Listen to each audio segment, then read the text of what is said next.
lights are off and away they go. Extremely loose. He's managed to hold on. He missed the complete. That is crazy stuff. Side Freitas is on the grass on the infield before. He slides through. He tags Richard Eck.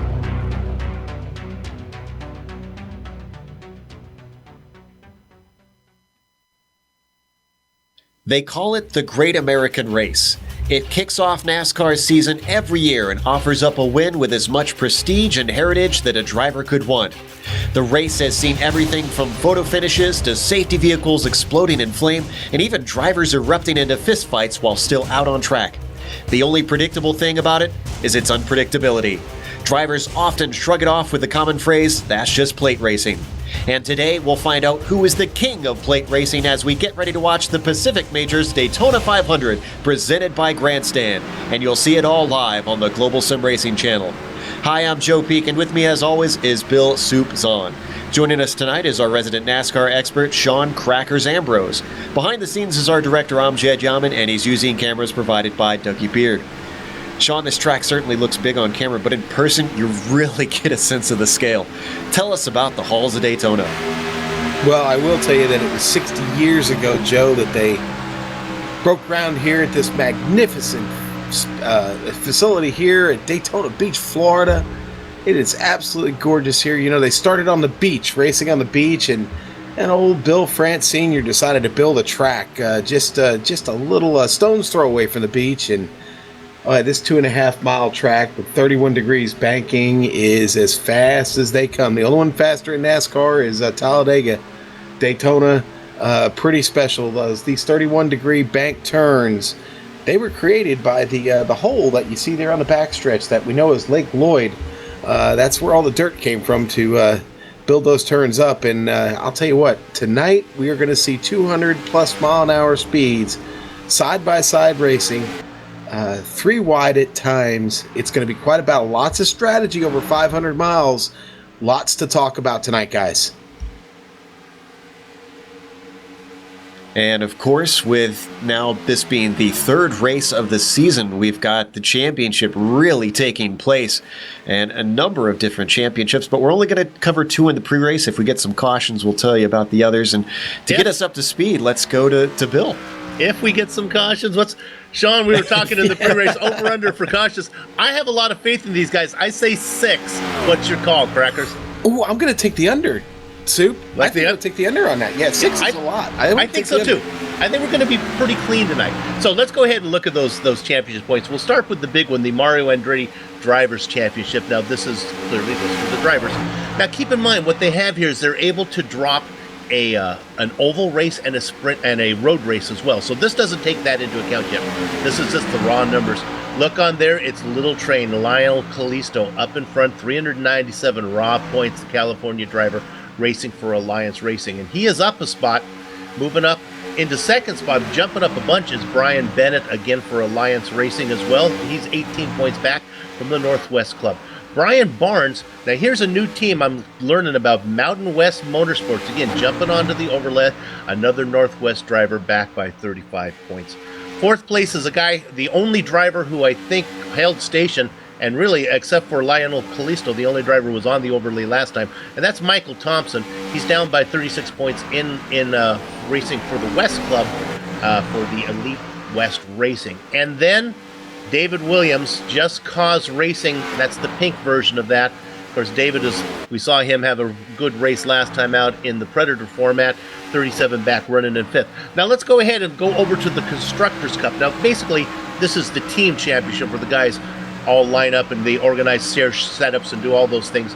We saw about it. We mentioned Alliance Racing a lot when we were talking about the driver overlay, so it's no surprise to see them up on front. They move into first place now, a total of 740 points. You see some big names on there, Fleisley, Callisto, Bennett, Smith, Toma. Guys will be calling today. Dropping out of first place, Elite Racing West. Now, Lovelady is that one. We saw him win the opening race this season, the Snowball Derby. Thompson, Richie Hearn in that one as well. Just Cause Racing, we talked about David Williams being in there. Barkley, Wyckoff in that one as well. They're sitting in 3rd spot, 54 back, 61 back. Look at the race here for second place. It's all very close after the gap between Alliance and Elite. Mountain West Motorsports, Beltrami and Barnes leading that one. And then also Riding Shotgun 1, making the overlay for the first time, 69 back. That's with Reynolds and Archer, Franklin, and Gruber.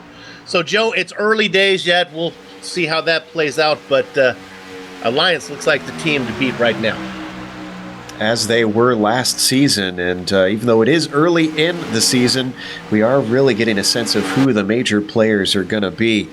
Now, speaking of the teams, though, Sean, I feel like this race, above all others, the teams are going to play a much bigger part than usual. Oh, absolutely, Joe. Teamwork. I can't say that enough. Alliance being one of those huge teams here this evening, you're going to see them work together. It bodes well for their strategy. One thing you don't want to have happen to you here at Daytona is get caught out by yourself, out of a draft. And if you've got 4 or 5 car team to work with, you can listen, the more cars you can put in a line, the faster you're going to be. You cut a nice big hole in the air and you can get going and really make up ground on cars out there running by themselves or other packs that may be smaller or even equal in size. You can really make serious gains with a good straight line of cars. We saw on screen there at the front of that train is one of our Riding Shotgun drivers. Another one of those major teams, especially on the ovals. The Riding Shotgun guy is known for being a force up there. There's Ethan Moore in the 021 and their famous Woody paint schemes. 027, excuse me. But I expect them to be at least something of a part of this, a factor in this race as it plays out. Got about 8 minutes left to go and warm up. And there's another point that we should talk about, Bill. That pit entry. That is not going to be easy, as Ethan just illustrated. Yeah, with 41 laps on a fuel run, hopefully they won't have to do that too often today. But yeah, not only the pit entry, you don't want to miss your pit box, which can be really hard to find here sometimes. Sean was talking about it. In fact, Sean, you had a suggestion that you use for your teams when you race here. Yeah, well, listen, some of these racers spend a lot of time on their paint schemes, and you have a certain color you want to run for your numbers. It better be a color that stands out, and if it's not, you might want to consider changing it for this race, just for the sake of being able to have a color up there that you can see and you recognize. Because listen, when you've got 42 cars taking up pit stalls and all those pit boards are hanging there, it's really hard when everybody is on pit lane at the same time under a caution flag to find that pit box. Passing it is brutal. You miss your opportunity, your window. You're guaranteed to lose a lap if you've got to bring it back in under a green flag when everybody else is still out there. So very important. And just to follow up on what Joe was setting me up for there, not only in these big pack racing that we got going on, you really need to announce that you're coming in. If you're in a 2 or a 3 ride situation, it's going to be hard for you to blow up. In fact, we saw that in the real world in the Indy 500, the Daytona 500 today. You got to make your intentions clear. You can get ran over getting on the pit lane, Joe. So communication, another big thing that drivers need to have practiced, and they have been practicing for quite a while. We've got a decent gap between the last race and this one in the Pacific Majors, and they are encouraged as they've had a lot of time. They even ran their own duels. Our friends over at OCTV ran the duels here for their lead up to the race, and they also are covering the Sportsman race today, right now. Not only much encouraged, they are required to put in minimum practice here. They qualify because there are multiple splits to be in, so the drivers have to put in a certain amount of time. The Pac Majors guys are serious about what they want to do. They want to put on a good show for themselves and for the broadcast as well. And Sean, that's kind of one of the things I guess our viewers who aren't familiar with the Pacific Majors need to become familiar with, is that this series runs all different kinds of cars at all different types of track. There's different styles of racing between GT cars, these Gen 6 Cup cars, they've got Indy cars that they run, and so they have to be very versatile. And so with that, we might have people who aren't as experienced in plate racing. And for those guys, what advice would you give as someone new coming in who hasn't run as many plate races? The best advice I would give on a 500-mile race, and I'm not going to make it a secret, I ran 3 of them this weekend, and my best advice to someone new to it would be to start somewhere near the back and really try and learn something from the drivers in front of you and stay out of the trouble. 500 miles, there's nothing to do until the last 50 laps. If you can stay out of trouble for 150 laps, you've got a really good chance to compete for the last 50. The other thing to do is if you find yourself a lap down and still fighting to stay on pace, stay in that high line if the leaders are coming. You've got a big pack coming up on you. You know they're faster. Nothing wrong with getting out that bottom line and going up to the top and letting them keep working down low and in the middle of the track. And the wall comes up quick. You've got to be careful. But for someone new, those would be the two biggest things that I would probably say to them. Well, speaking of the back of the pack, the other back that guys will need to make sure that they pay attention to is the backstretch. Here we see Jeff Stabnow on it right now. That is the only place they are allowed to merge when they come off pit road. The stewards have said that they must merge on there or they will get a penalty. So it doesn't matter what traffic's coming up. If they try and merge out of the tri-oval, they will get a penalty today. So as Blake Reynolds apparently having some problems in practice, who are you looking at as being strong today, Bill?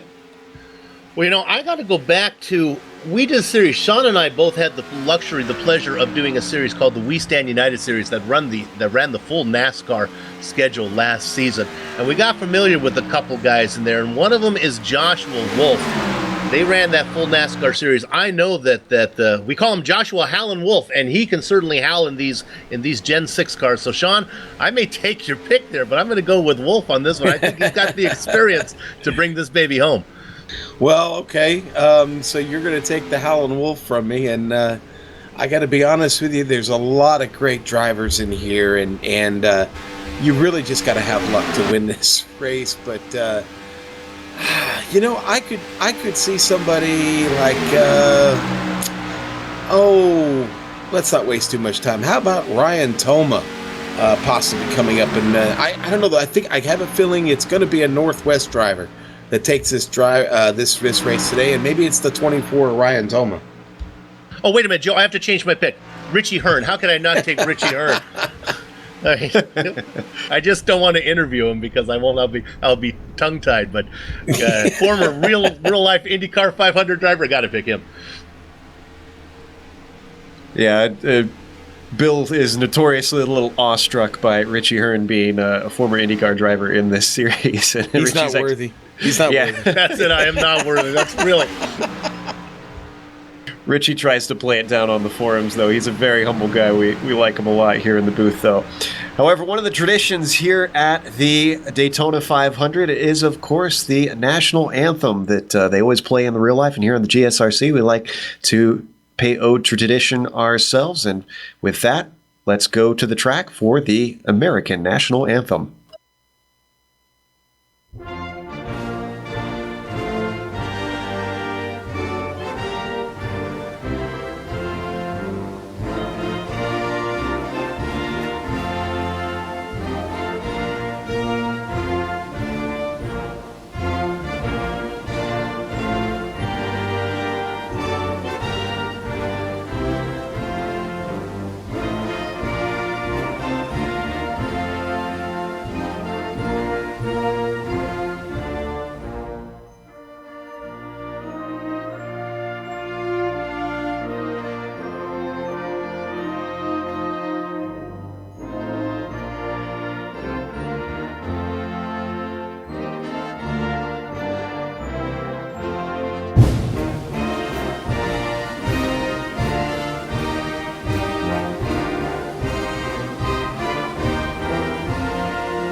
Thank you for joining us in that tradition.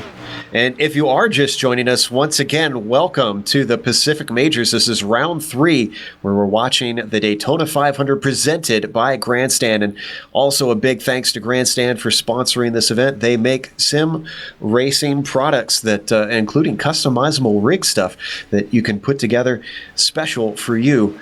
all different parts, from wheels to seats to even shifter little control things that you can for your gear shifts and whatnot. That I would definitely want to check them out and see what we can do for there, because I'm sure my rig could use some sprucing up. Well, warm-up is done, Bill. Sorry to cut you off. So we are going to go through the grid now that has started to row up on pit lane. Up on the pole, it's going to be Chad Barker, followed by Mark Walls on the outside of that front row. Michael Thompson is going to be in row 2, followed by Blake Reynolds in 4th.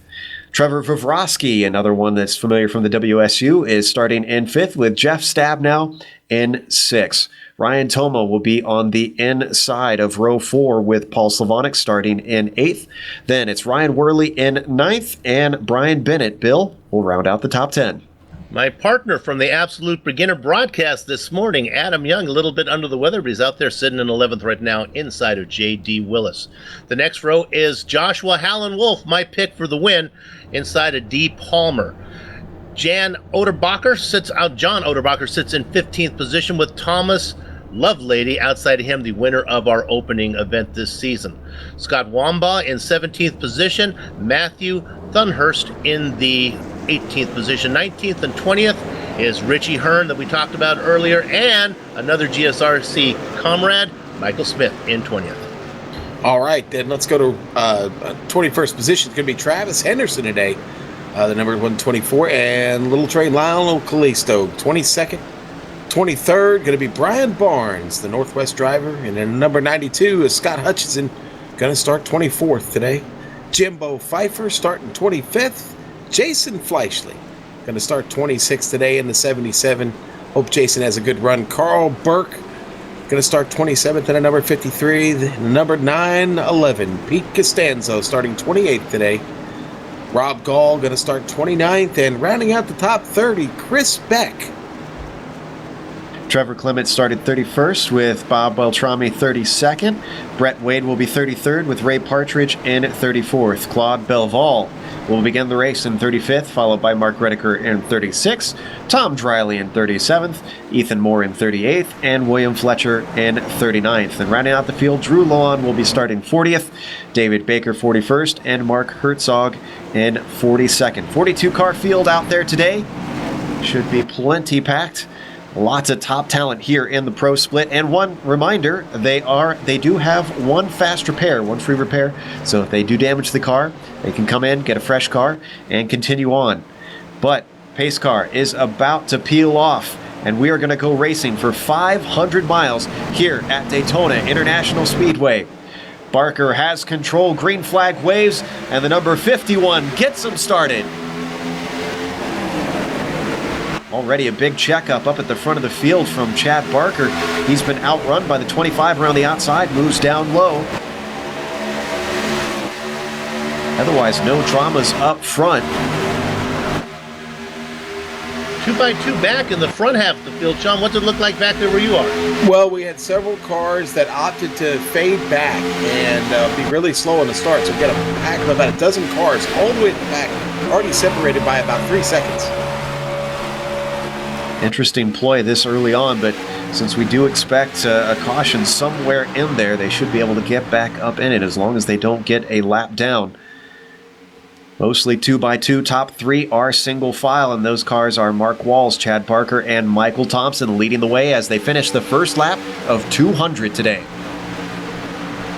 Sean, right now it looks like the low side is the preferred line. But do you think there's a preference, high or low so far? Not yet. There's not a preference yet. You've got to get rubber in both lines for them to really start moving. Now the top side, you've just got to be, well, you've got to be faithful to it. And it looks like some drivers are going to try that here for a while. The more rubber that gets down on the track, they will be able to start to move that top line against these guys on the bottom.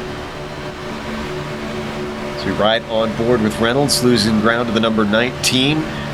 Might be looking for himself to get low. No, it looks like he's going to stay high as they come around to complete another lap. Now, they haven't had a repeat winner in the Daytona 500 here in the Pacific Majors. They've run it for 3 years. Lionel Callisto ran last year. He's looking good to be a potential first repeat. And Sean, just to follow up on your point about the track coming in, they start this with zero. They started with a clean track, so it's only whatever rubber they put down during qualifying. So with 500 miles, I would expect the track would change a bit before we're done. Yeah, it's going to change, but right now the low line is the dominant side. Very, very little work going on up top. 3 wide coming out of turn 4. It's a little bit farther back. That was with the number 71, I believe, Brian Bennett, who finally gets down in line. He had Adam Young up on his outside. You mentioned Young feeling under the weather. He's recovering from surgery. He's got a bum leg, and on top of it, he's got strep throat today. Yeah, Brian Bennett out there making some bold moves already on board with Adam Young. Bennett running up to the top of the track, trying to catch the 67 of Blake Reynolds right now, trying to team up with him, but nothing going up top right now. The 124, Travis Henderson, and they're in contact with the 71. He's around. Can he save it? He's not going to save it. Nope. The caution is out. Number of cars checking up. Looks like most everybody had their heads up. Let's look at that replay. He saved it about 5 different times here, that number 71. Who was that? Looks like... no, it was Richie Hearn that I think might have brought out. Yeah, Richie Hearn put the hard on the wall. Yeah, he's got bad damage, guys. The 70 is hurt. He's going to get that fast repair. Not the time that you really want to be using this fast repair, and he had to because his engine was smoking hard. Looks like it was a 3-way situation that started to develop, and that's what caused them to come together. Poor Richie, once that car started wobbling and went up the banking, there was no saving it.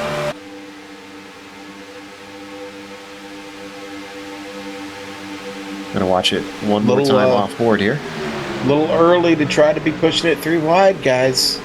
Yeah, and that's the second time in one lap we saw that happen. Mm-hmm. Yeah.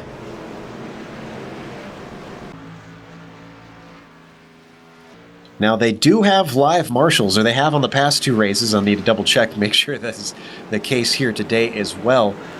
And I expect that there will be drivers at some point who may incur a little bit of the steward's wrath.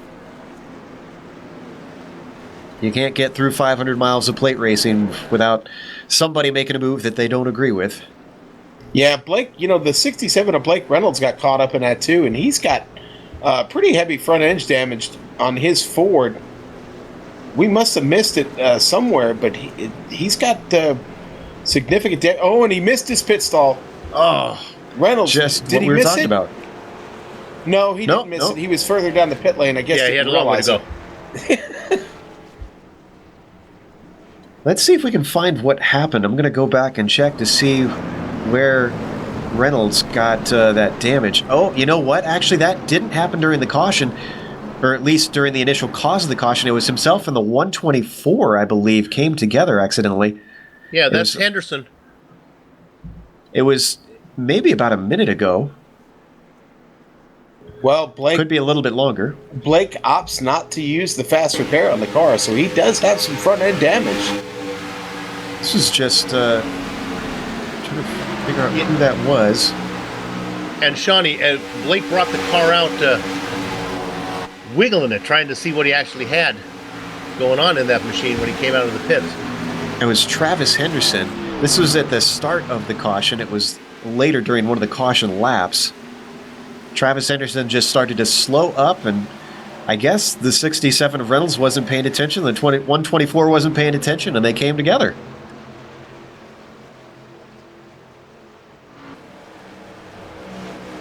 We're on the replay, see if we can find it. Should hopefully be here soon when everybody comes together and the field checks up behind the pace car.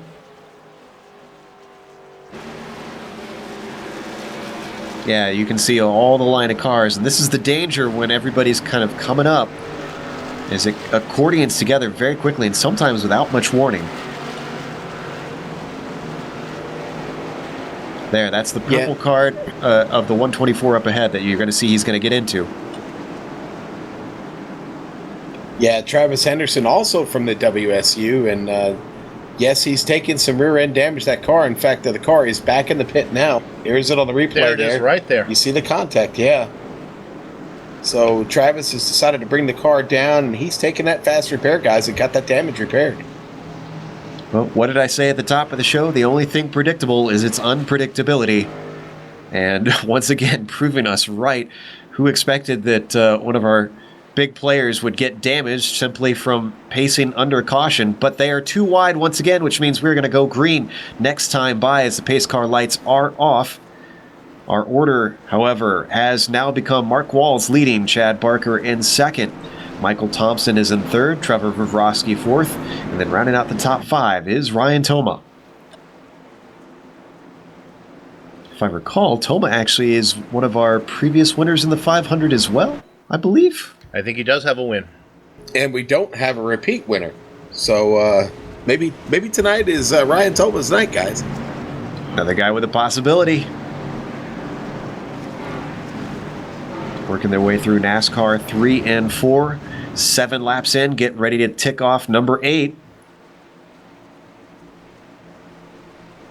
This pace car comes up to the pit entry. This is our first restart of the day. How are they going to handle it? As the iRacing Mustang now works its way into the pit lane. No wait there from Walls as he immediately gets on the gas. And Sean, this isn't what you always want, trying to stretch out like this at the start. Yeah, because he'll come and get you quick. He got a nice jump. He's choosing to stick to the high side heading down into turn 1. And look at how many cars just immediately shuffled down into the low line before they even got to turn 1. Yeah, nobody up front really trusting that top side yet. Chad Barker not happy right now as he's a man on an island. They're going to freight train him, I believe, as he's going to fall back now. Falls behind the 24 at Toma. Next one coming is J.D. Willis.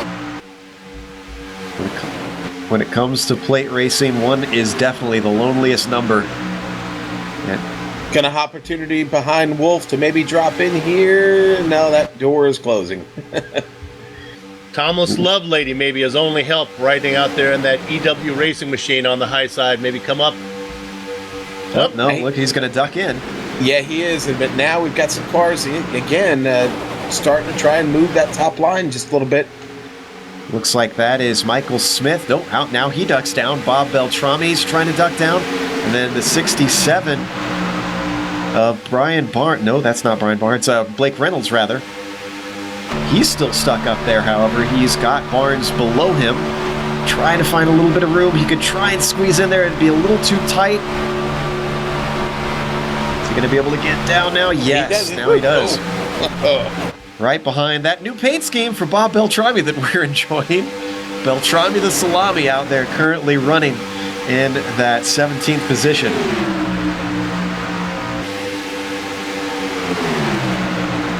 Brian Barnes and that number 4 in that familiar popsicle machine.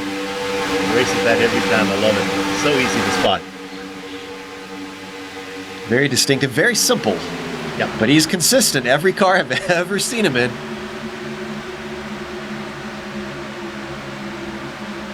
As we move a little bit farther back to the number 31 and the 98, or excuse me, 911.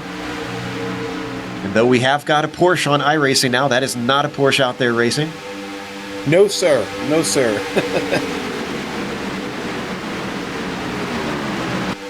This is all for 22nd position. Guys still trying to look and get to the low line. Nobody wants to try and work that high side up.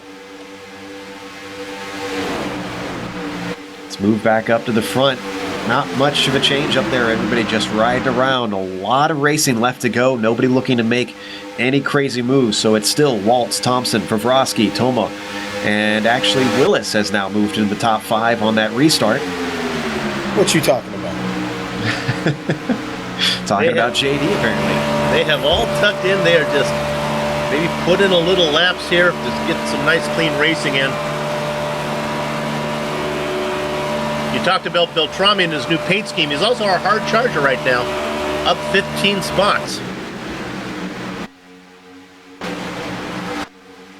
Well, looks like Smitty is going to move out of the front of the line. Now, I wonder if this is part of something that I've made a note for that was a big talking point in the duels was engine temperature and tape.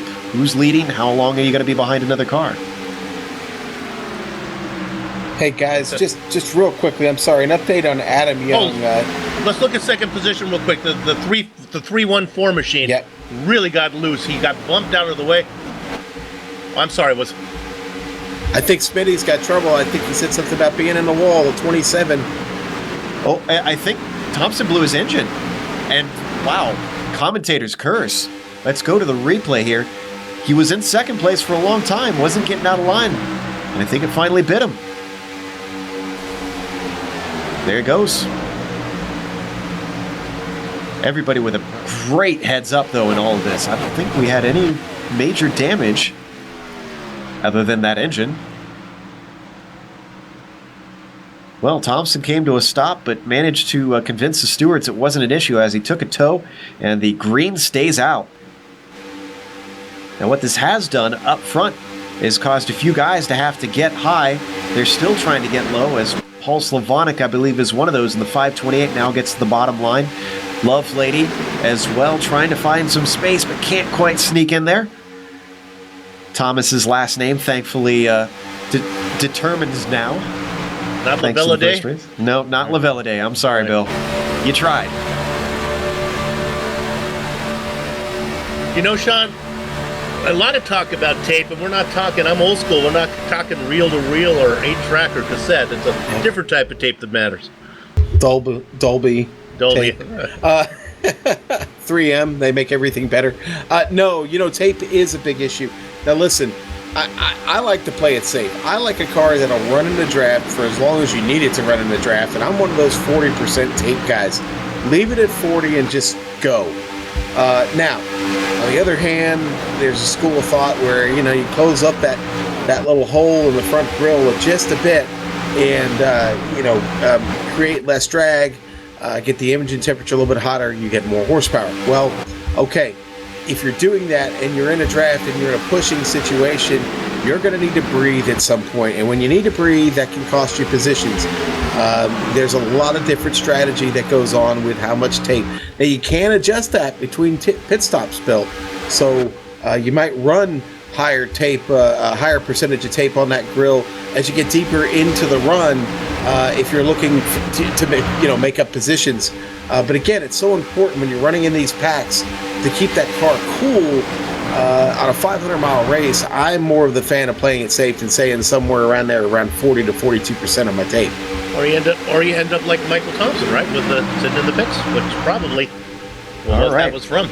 We're starting to see some gamblers. Sorry to interrupt, but Blake Reynolds on the high side is making it work in that number 67. Oh, and a big checkup on the low line causes everyone to move backwards in a hurry.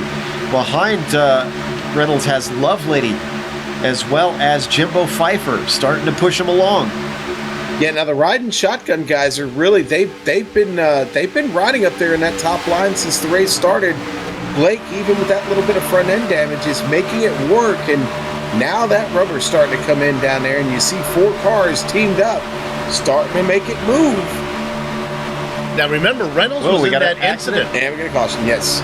In turn 1, I think it was, guys. No, it's coming out of turn 2. Tom Drilling got nailed there. Tom Drilling, yep. And the 089, that was, I know it was Drilling in the 06, and the 089 was John Ottenbacher. Yeah. And Looks like that was a miscommunication. Maybe Tom got loose and came down in front of him. I'm not sure if they got together before the contact. Yeah, John actually drifted up, it looks more like. Yeah, I think you're right. I think that's right. Just a hair, Joe. It was not much, but it was just enough to make contact with the left rear quarter there of Drilling. The popsicle car of Brian Barnes also got into that one. Yep. Smitty did a good job going low to get away from him. I'm not sure if he cleared it all together. He did not come out clean on that one yet again. Smitty loves this race. He was going on pre-race about how much he enjoys this thing, despite it not treating him well, as you see right here, yet again getting some damage. He can still get back in this thing, but I don't think he wants to take a free car right now.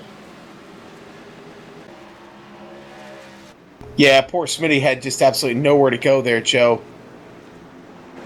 And I'm wondering, I'm not sure if he's going to be going in. Well, he probably is going to be going in for repairs this time, I should say, because I don't know if we can get a chance to maybe chat with him since he is our in-race reporter today out there in the number 27.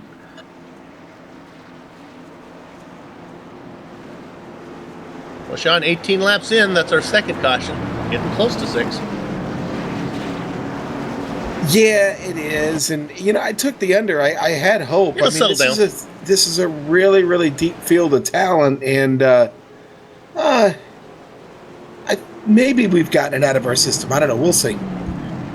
Well, as they come in, we've brought Smitty up into not brought him into the booth, at least virtually, but wanted to talk to him about his take on that incident since he was right in front of it. We'll wait until he gets to his stall so he can concentrate on that and get his repairs started. As he hits his mark. Smitty, what are your thoughts? Not terribly stoked, bud. I'm sure we've seen a couple cautions early on, though it seems like everybody's kept a very cool head. Very few cars have had major damage from these incidents. Do you think that'll keep going, or do you think it'll just start to amp itself up? I gotta tell you, I'm just trying to get to the end. I've been competitive for a couple years now and always seem to get in the junk like I just did. Yeah, I don't know. I'm a little frustrated. I just need to take a deep breath. The big thing is we need to relax. It's a long way to go, and they're just not holding lanes, it seems to me. Yeah, I know there was a big concern about that pre-race. Does the Alliance team have any strategy going into this? Oh, we were actually pretty split. We had guys all over the place. There's guys in the front. I was obviously starting dead nuts in the middle, and people in the back. And we had some guys who were going to try to stay in the back. I actually tried pulling off and going to the back, but I ended up going out right where I started. So now I'm going to be in the back, and hopefully I can actually make it to the end of this thing. We hope so as well. Best of luck. We're going to let you back go. Appreciate it. I have a lot more faith that we don't need the 7-second delay when Smitty's job is only to commentate. You had me a little worried there when he had his helmet on. He didn't sound too happy. The good news is we have a channel open with him, so he knows when we're about to pull him in. And Smitty knows to behave on air. That's why we usually trust him being an race reporter. Yeah, so. and listen, I feel his pain. It's tough to have this race taken away from you so early, but he's back on track. He's going to get a chance to compete here, so all's not over for him. He's got a lot of racing left in front of him. He's just got to keep his head cool, and he'll be okay. But yeah, it's awfully frustrating to get involved in something early, 20 laps into a race of this magnitude. You don't get injured, and it doesn't cost you money to fix your car, but you do invest a lot of practice time, and you hate to put in all those hours and then it's gone after 20 laps. And if you think that just because it's a virtual race, it doesn't mean as much as guys winning the real thing, boy, you are dead wrong. These guys are super proud of their achievements in these races. They want this just as much as the real drivers.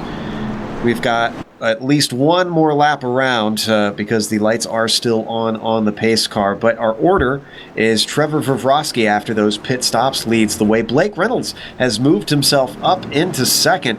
Ryan Worley, he's a driver who's won the Indy 500, the other big 500 in this series. He could be a potential winner here today. He's moved himself up into the podium spot. Josh Wolf, your pick, Bill, he's up into fourth. And then Jason Fleischle, he is in the top 5. Fleischle being last year's champion in the Drivers' Championship. Let's talk about the driver currently racing in 17th position. That's David Baker, right behind Chad Barker. Let's not get them confused. Baker in the number 33 machine. He's our hard charger right now, up 24 spots. Started in 41st, running in 17th. Nice run from him. So one of the things about plate racing is you can move up and down the order all over before you get to the end of these 200 laps. And he's a California driver too, so that's always Hey, nice. There you go. Are the lights still on the pace car? Do we have time to... Oh, lights are off. Okay. Yeah, lights are off. We're going to take one big trip around, and then they're going to cut them loose again here on the start of lap 22. And everybody looks like just about everybody came in, topped off, got fresh tires, and we're going to get back to some racing. I'm really excited to see how this is going to work out on this restart. Are they all going to start to drop back down to that bottom line, Or now that we've got a little bit of rubber up there, 20-plus laps in, are they going to start to try and get that moving and really start doing some racing up there? Well, our only cars not out on track are Michael Smith and Adam Young. I'm not sure if Adam has decided to park it for the rest of the race. But I'm pretty sure Smitty's going to get out there. I think Adam decided to park it, Joe, because he was already down to 42nd place before that caution, and was just running slow around the track. I didn't see any damage in the car, so I think he might have decided to bail out on it. And knee surgery and strep throat was just the first half of the problem he had going. He had a rough weekend. Adam, let's call it a day. We'll catch you down the road. All right, coming out of NASCAR 3 now. We're going to get restarted for the second time today. 2 cautions in the first 21 lap does not bode well for that over-under. As the pace car peels off into pit lane, Blake Reynolds has control.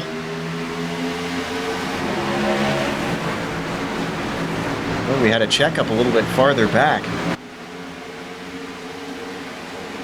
And that's Scott Hutchinson going very slow. Not sure if that's intentional, but goes all the way to the end of the line. As everybody manages to get around them successfully. Most everybody up at the front is going to the low line, but up at the top, Blake Reynolds is starting to pull ahead of our leader. Okay, so the rumors of Adam Young's demise are extremely over-exaggerated, guys. He is back on the track, and he's teamed up with Smitty. Don't call it a comeback. Yeah, back here running 20 seconds behind the field, guys. And yeah, he's getting on the radio asking how best he can help Smitty, if he needs to be in front or behind. Those guys are on different teams. I wonder if that's that GSRC bond helping each other out. I think maybe it is there. Well, Reynolds' high line could not work forever as he drops back a little bit. That's going to allow Ryan Worley into second. Number 77 of Fleischle, running those Bottas numbers. Currently running that low line down in third. Joshua Wolf tucks in, leaves the 60-7. They were making it work up there on the high side when the two of them, Worth and Reynolds, were working together. Now Reynolds comes in as well. Reynolds not now quite down on the high low side, line. not quite working yet, Sean, but somebody's going to have to try to get it to rubber in, right? Yeah, well, Bill, what was that story about the pretty girl at the dance or something that you wanted to dance with, and then she doesn't dance with you or something? Oh, is that what? Yeah, that's what happens if you leave the low line. Huh? They're liking the low line right now. Single file, probably the first 15 cars. Yeah, and I honestly thought on that restart that we'd start to see the top line start to work and get 2 lines of racing going around here, but obviously they were not listening to me, and they've decided to go single file here. Probably not a bad plan. Let's get to some racing here. Still a long way to go. I think if guys are going to run the high side, it's going to start from the guys back where you are, because I don't think anyone dares risk it up front because the train is so long. If it doesn't work, you're gone. We were riding on board with Thomas Lovelady looking up the train of ants. The car's just cycling through the laps now once again. Hopefully this will help some of what Smitty was talking about with drivers having a difficult time holding their lane. They're going to go by lap traffic here. That's Claude Belval, who's going to stay on the high side. Well, I'll tell you what, Smitty really having trouble with pace. That car is still bent up, and I don't know if it was he didn't opt to use his fast repair. And our live marshal, sorry to interrupt, has already had to dole out his first black flag. Nicholas Johnson, being our marshal today, has given Brett Wade a black flag for changing lanes before the start-finish line. Oh, and he had a black flag cleared, so I'm not sure if maybe that was given by mistake. Oh, it was a stop and go, so I guess he cleared it himself then.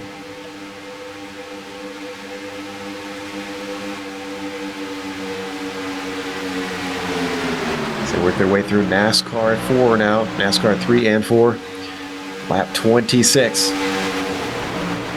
Yeah, and as they come out of NASCAR 4 and head through the tri-oval, Smitty just gets through the tri-oval heading into turn 1. They're going to catch him here pretty quick, guys. Well, we got trouble in the pack, though. Lots of drivers not happy with each other. That's Carl Burke. Claude Belval tried to move down because his spotter said he was clear. I wonder if they made contact. Let's look at the replay here. Oh, very, very close. Burke was understandably a little irked about that one.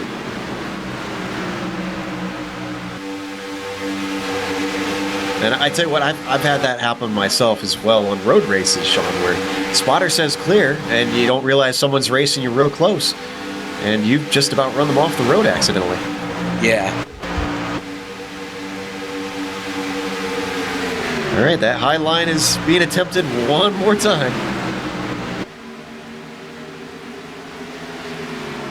We might have 3 wide, though. Smitty's trying to stay as high as possible, and his NASCAR experience comes in handy as he manages to stay well clear of problems. Number 24 of Toma ducks out of line. Well, yeah, he was on the high side, then he ducked inside of the 233 machine. You know, I suspect this might be the strategy of some of these guys. Get that high line, just a little bit of momentum, then duck back down once you got an opening. Ryan in the 24 has got that car working, though, as he's getting them high, he's getting them low, as he's going now underneath the car of the 67. That's Blake Reynolds. Reynolds has been trying to get that high line to work. He keeps going up there. He can get a little bit of a help, and he's got some right now from the 233 of J.D. Willis. And Soup, some guys are a lot more comfortable up on that higher line. They feel security up there, a place to move and get out of the way. And honestly, you could set your car up there to run in that higher line. And right now, Blake Reynolds, certainly the most dedicated one to it today. He has spent most of his time during these now 30 laps up there on the top side. And it hasn't hurt him too bad. He's still up in that top 10. He hasn't dropped out of it very often. And remember, he came in for that pit stop. He was involved in that incident with Dreiling, where he ran into him. Ooh. Well, it might not have up been to the Dreiling, high line, the second place look at this. driver, Ryan Worley. So Worley seems to have faith that the number 67 can get him up to the front. Look at that push. Boom. Ooh, boy. It's working. Ryan Worley now takes over the lead. Has not led a lap yet. Led a lap yet. That's easy for me to say. Yeah, and boy, he left his dance partner hanging out there. Poor Blake. He left Blake quick. Blake still running strong up top, though. Nice run for Reynolds on the top side. He's going to be our 4th driver to lead a lap today. Other ones have been Reynolds, Favrovsky with 10, and then our most laps led is Mark Walls. He's back in 11th position with 18 laps under his belt.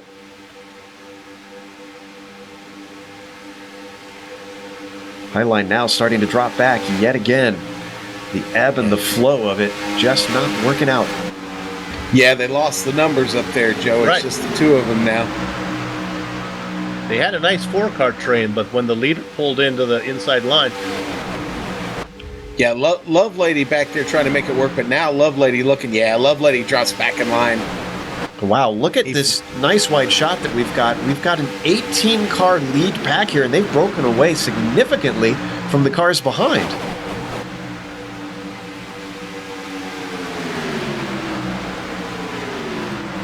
Yes, they have. About a 6-second break, Joe.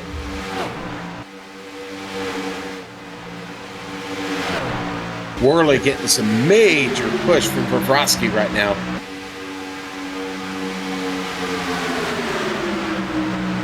There's still some hangers-on on that high line dedicated to making it work. That number 67 still leading the charge. And you know, I know a lot of people think you actually have to touch that car in front of you to get a push. You really don't. If you can get right up under there without making contact, you're still making a bigger hole in the air and everybody's faster because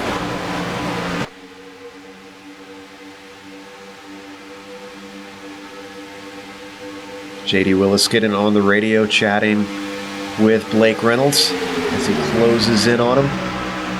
Willis running the number 233 there, you can see, as we hop on board his car.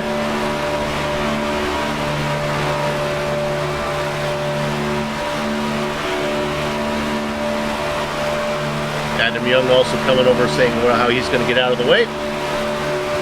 Himself and Brett Wade are going to go another lap down here. They were saying they're going to stay on the high side, let everyone come underneath them. A lot of chatter on the radio, everybody trying to keep everyone aware of what the situation is around them, as Wolf now tries to take over the lead from Worley. Or no, that is Vavroski. Vavroski, yep. Boy, Vavroski with a nice move through the middle, Joe. Looking to bring Blake Reynolds along with him. Might just work finally for Reynolds, and they're able to just clear Ryan Worley, who now gets slot down to the third as the number 77 has trouble holding his lane. I'm going to tell you how that happened here in just a second, Joe. Let's see if we can get an onboard with that 77. They took advantage of the lap cars and some side draft right here to pull themselves up through the middle and get that tremendous run. Here we go. Watch this on camera here. We're going to go on board. It looks like maybe a little bit of the touch of the apron I'm seeing on my screen. Let's see here on the replay. Yeah, no, he starts to creep down on that yellow line, and it upsets it. That Red Bull Alliance machine, though, able to continue on. He's Fleischle still holding on to 5th place. Yeah, I'm sorry. I didn't realize that was the replay we were going to. Vavroski still able to hold on to that lead up front, though, Joe. Vavroski's been looking very confident. He's a newcomer to this series. Well, They've Sean, invited... Yeah, Sean, we talked about they opened it up to a couple new clubs. That's where Joe's going to go. I'm going to steal his thought. Yeah, go for it. We talked about the WSU having an influence in this. Well, Sean, you and I covered it. There's 3 of them up there now. Henderson is racing back there as well, and so is Wolf and Vavroski. Yeah, and so I think all total they've got, 4 here? 4 WSU guys here. Yeah. Here's the funny thing about that opening up, though. Vavroski is from the Northwest, where this whole thing started from. They opened it up to, we'll talk about a next yellow flag. We'll talk about the Governor's Cup, about the club championship, that they've opened it up to the Canadian Club and the Great Plains Club. So there are 6 clubs now. It started off just with the Northwest, the Pac Majors, and it's opened it up since then. I love the Canadian Club soda, too. I'm a big fan. Big fan. No, not that kind of Canadian club. All right, 67. Once again, he wants that high line to work. He wants to be up in first, and he's got Fleischle working with him. Dueling teams. It's riding shotgun, teaming up with Alliance Racing to see if they can make something happen up at the front. Got a couple of Alliance cars up there on the top side. Toma right there with them. They've got the numbers up there now. If they can just get it up, gather up a little bit closer together. Here they come. Got more traffic that they're coming up on. This time it's going to be Michael Smith, stays up to the high side.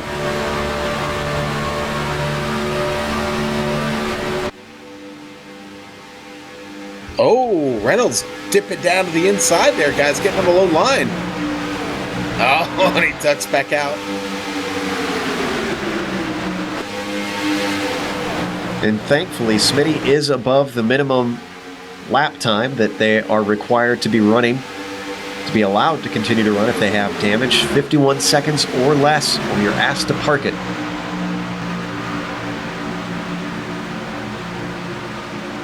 Oh, they just ganged up on Trevor. They stepped out and ganged up on Trevor to take the lead away from Worley going to the point, Joe. He's led 4 laps so far. Ooh, big bobble from Willis behind him, and he gets out of it. Everybody with a nice heads up there. Worley, in the meantime, ducks down to that bottom side. Vavroski taking a peek around, thought about maybe moving up to the high side to carry the momentum, thinks better of it.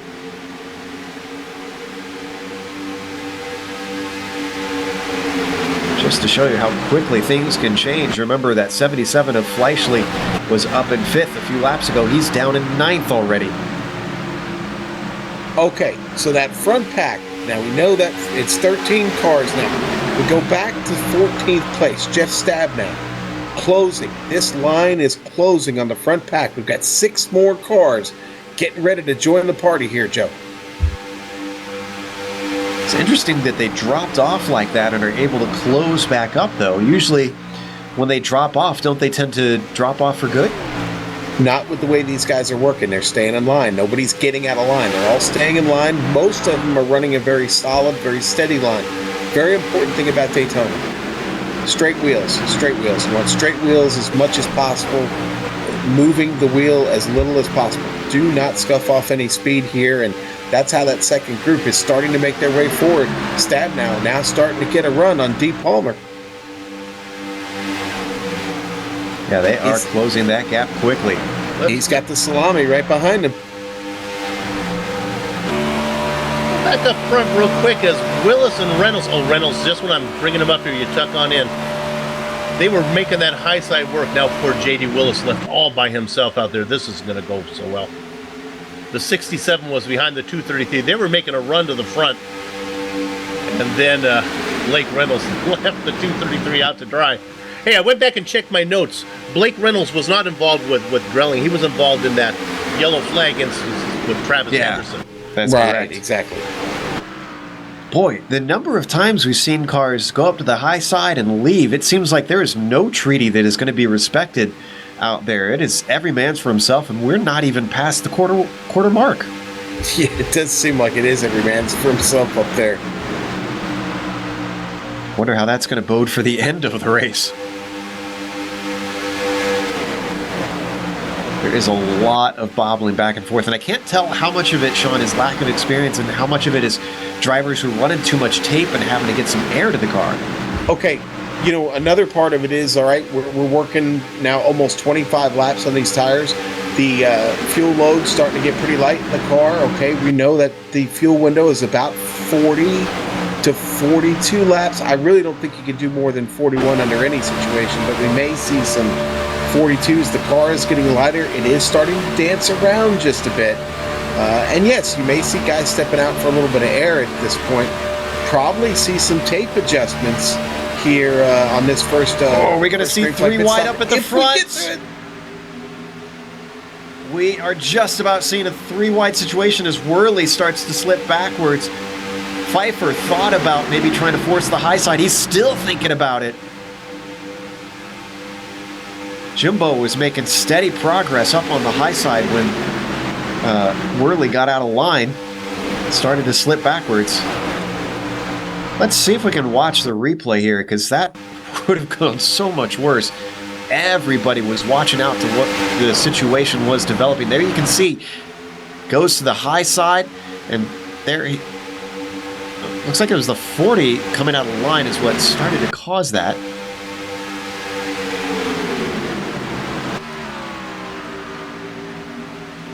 Yeah, that's Worley just moving up high. Don't know if he thought maybe he could take the double aught and move forward. What the situation was. Meanwhile, Blake Reynolds had moved his way up into the front. Slots up to the high side. Tries to get Worley to push him forward. Vavrovsky still running that low line. Now we got 2 by 2 by 2 by 2. Yeah, I think that high line is coming in now. Trevor has been leading a number of laps, ticking off number 17 this time by. Joe, I think you made a good point about, I was thinking the same thing, that they were having trouble staying in line, but I think they're ducking out to get air. Because when they're 2 by 2, they seem to do the much better job of staying in there. They don't have the room to play with. When they're single file, they wiggle around a little more. They knew they have the track to get on out there and get a little bit of fresh air in the radiator. See, right now they look pretty good up front.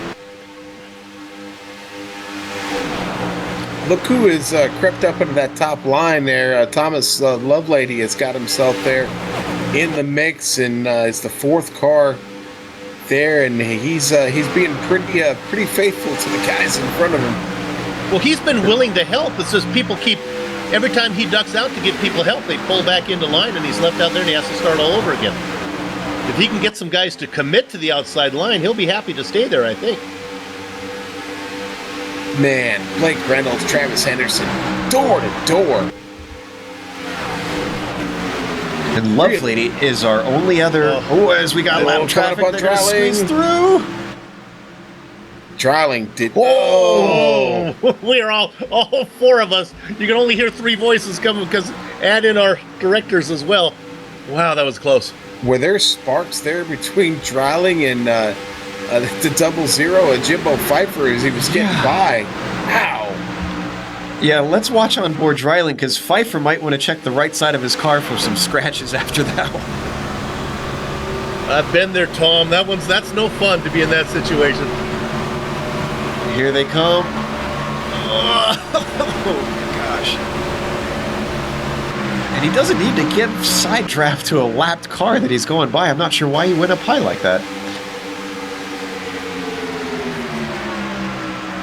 Oh, we got three wide, three on coming out of Worley, yeah, and Pfeiffer going to be stuck in the middle. They make it work, though. Those guys are not afraid. Still got 18 cars in this lead pack and only a second and a half separate them, Joe. Things have now calmed down. Cautions on the first 20 laps have settled down to none in the last 30. Yeah, that pit window is going to open up here in about 10 laps. I didn't want to be the first one to bring it up, but yeah, there it is. Because I thought that's a good way to bring out the yellow, but yeah, 10 laps away. And they're all so close, Sean. They got to start communicating. We talked about it in the pre-race show. They've got to know who's coming in here, especially if they're running 2x2. They're going to flap yet another car here. Yeah, it's going by Smitty again there. A couple cars back up to the high side. Blake Reynolds, one of them. No surprise there. Yeah, Reynolds and Pfeiffer right now. And I'll say it again. I've talked to several drivers this week who really, really do like that top side. Prefer to be up there and are willing to do whatever it takes to stay in that line. Chase and Fleischle now joins them. Pfeiffer ducks low. Fleischle came out from behind Lovelady. And speaking of Lovelady, one thing I wanted to say before we had that close call earlier, he's the only other oval winner this season. But saying that really doesn't mean a whole lot because that oval was completely different from what we're racing today. Guys, Scott Wanball off track in the pits, 38th spot. And we don't need to go hits there. His marks. I just want to mention that back in 25th position, only because we've done enough of these to know, Lionel Little Train Callisto is leading a train of Little Train. He's leading a Little Train right now of about 7 or 8 cars. Just back there. You can never count Callisto out. How long were you holding on to that one, Bill? Yeah. It just came to me, honestly. Scott Wanbaugh has now come out. I think he might have taken 2 tires. No, he took all 4. All right. So opting to not try and maybe go for 2 right sides. Going to take all 4 fresh boots. And you can see he's now going to come back up onto the racing line on the backstretch. That's if he doesn't have the leaders. No, he's got the leaders. He's going to have to stay low. Oh, is he parking it? 45 is parking something it. strange. Yeah, something's going on there. He's back in the pit, taking the tow. Must have had some sort of mechanical issue with his rig. Maybe a hardware problem on his computer.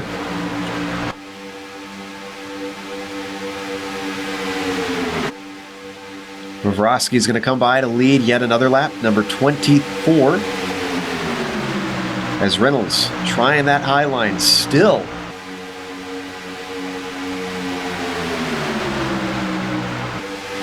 He's been up there the most of any of those drivers. He's really trying to get that towards. Got a good run now.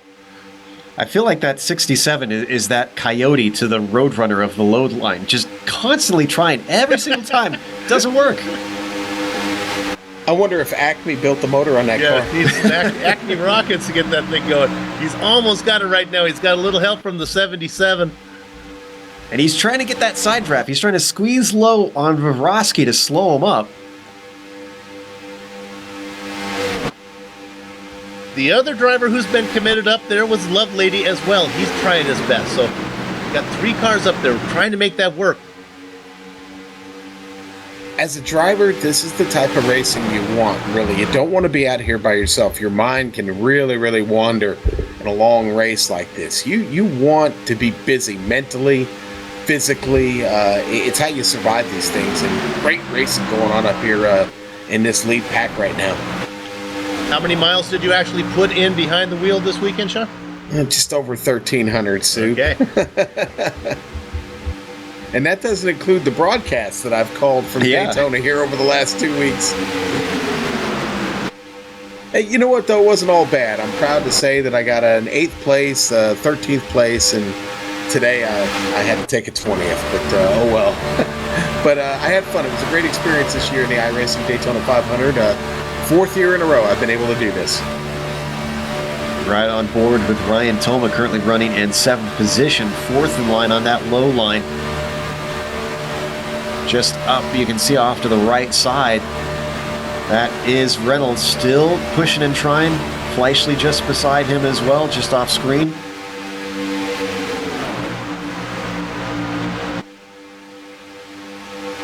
Well, if fuel means anything, I would think Vavrosky would be one of the first cars to have to come in. He's been out in front doing a lot of the work. Well, this whole pack, this whole lead pack, they've been out for the same. They all fueled up last time. Everybody on the same strategy here. Just a matter of when right now. Henderson bobbling a little bit.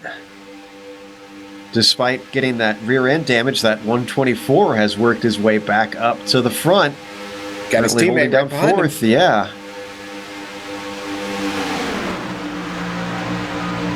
Well, we only have to do this 3 more times, guys. And we've completed 500 miles around here. Surprised we're not seeing more takers for pit stops yet.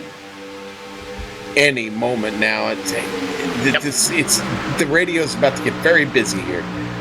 I'm almost thinking, Sean, I would like to come in 1 lap early, even maybe lose a few dancing partners just to avoid the pit party that could happen here in a second. Well, you've got all these cars trying to get their way down pit road at the same time. It's all going to bottleneck at that entry, and mayhem could ensue, certainly. See the big one on pit entry?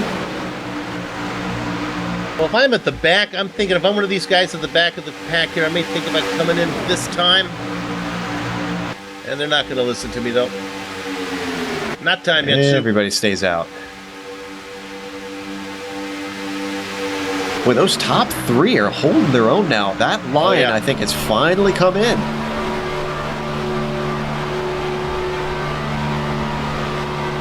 Not really the line you want to be in if a pit stop is in your future, though. Now, at that point, definitely want to be finding an opening in the low line. See if you can squeeze through and then duck off. Don't want to hold off too long on that.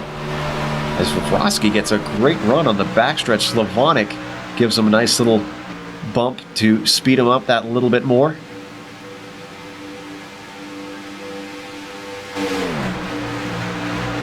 Slavonic, of course, and also an author, has put out a book called A Road Racer's Guide to Racing on a Budget.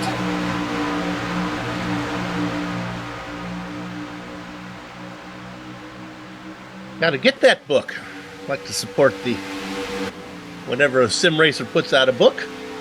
You can get it on Amazon. I've read it myself. It's a good read. Sean's working on a book, and you can just get the folds to work right so the little car pops up when you open it. Oh, we're starting to see we're starting to see drivers come down the low line. Are we going to see some pit stops very soon here? Everybody still stays out, but I think we're seeing preparations for green flag stops. Yep. Tolma, the only one caught up on the high side. That's lap 41, guys.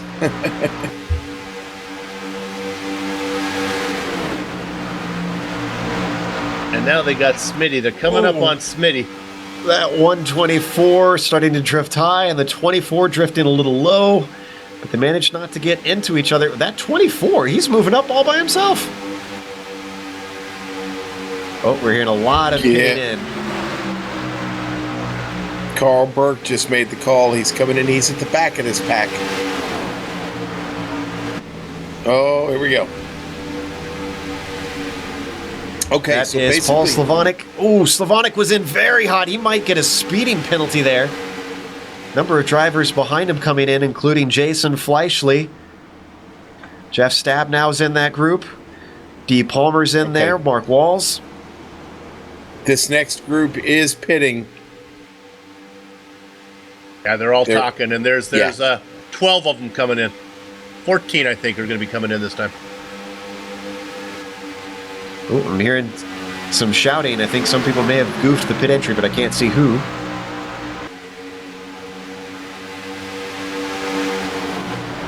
All three WSU teammates coming in here together. Oh, and the leaders are all pretty much all coming in. And the winner in that is Blake Reynolds, who passes about 3 cars under braking down to pit lane, and they all get to the pit speed limit. Nicely done by the 67.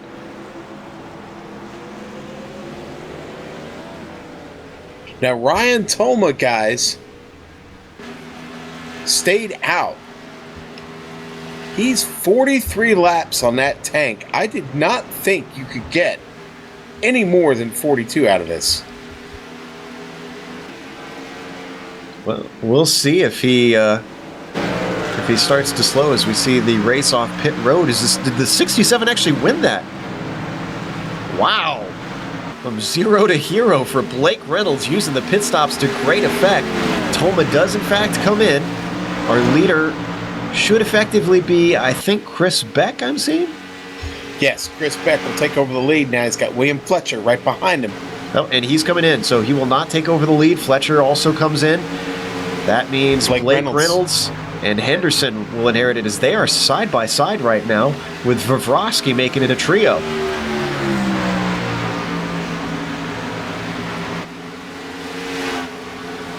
I think these three took 2 tires.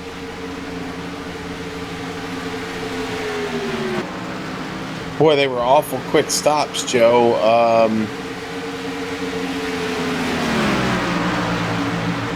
We'll go back and look real quick, see if I can figure out if that's the case. Reynolds in there for 11 and a half in his box. Maybe a couple seconds faster than everybody else. Not that much faster. 14 seconds from Pfeiffer and Beltrami. No, here's what's really bizarre. It's 2 tires. He took left sides. He's going to take them next time, I guess. Well, he's still got Henderson behind him, as you can see the lead pack live, and now Henderson... Well, I thought he was going to be ahead of him. Now he just ekes his nose ahead. 51 is a lap down, but he's trying to help him on that high line. Number 30 of Vavrovsky in third, and now the number 124 slips down to the low line. Yeah, Josh Wolf and Trevor Vavrovsky only took right side tires, Joe. Well, with pit stops having run through, let's run you down our order. Blake Reynolds leads, Henderson in second, Vavrovsky rounding out the podium, Josh Wolf in fourth, Thomas Lovelady, he's going to inherit fifth, Bob Beltrami currently in sixth, David Baker seventh, J.D. Willis eighth, Jimbo Pfeiffer ninth, and Ryan Toma rounds out your top 10. We're going to take a quick break here on the Global Sim Racing channel. Don't go away, because you're watching the Daytona 500 presented by GranStand's Round 3 in the Pacific Majors.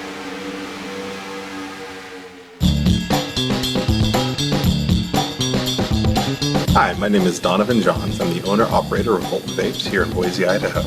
We opened our first location inside the Boise Town Square Mall in February of 2013. And our second location we opened up on the corner of Fairview and Milwaukee in May of 2013. One of the things that we specialize here is in the entry-level and mid-level range hardware and equipment for beginning vapors to really get the concept of vaping down and to feel confident in their education levels so they're not going to be inundated or overwhelmed with some of the higher end mods.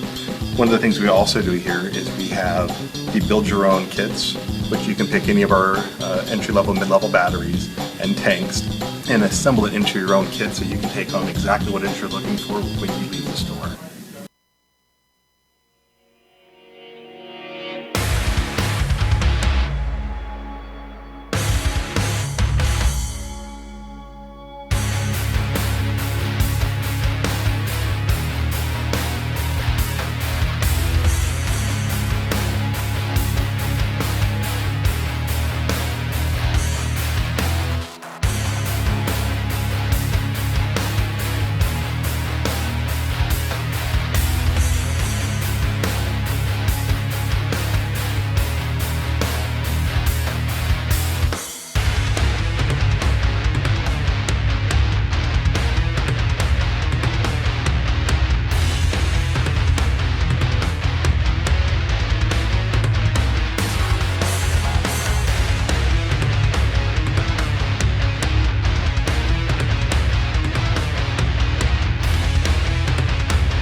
Welcome back to Daytona International Speedway. Blake Reynolds still your leader with a pack of 4 who took 2 tires on the last green flag stops. That's Trevor Vorosky, Travis Henderson, and Josh Wolf all up with him. They've broken away by about 6 seconds over the next group. That's David Baker, Jimbo Pfeiffer, Bob Beltrami, Thomas Lovelady, J.D. Willis, and Ryan Toma.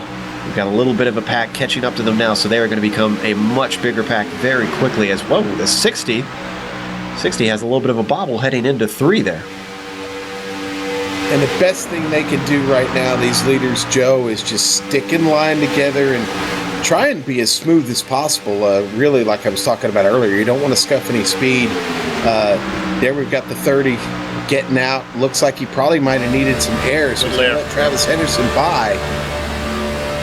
Expect he'll drop back in line here in front of Josh Wolf. He does.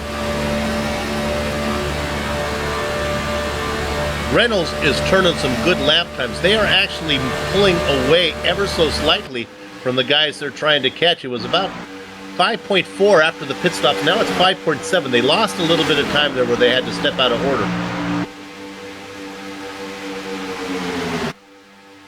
What's interesting about this all is Reynolds' speed is, in spite of some damage from that weird incident he had during caution a few laps into the race. With the guy that's right with behind both of those guys. Yeah, it's with Reynolds and Henderson, the two guys who got together under yellow. Is that old saying about keep your enemies close? Yeah, I guess. They may not be good under yellow, but they certainly can do it under green right now. Well, and they've got lapped cars behind them. They've got a good cushion right now. So,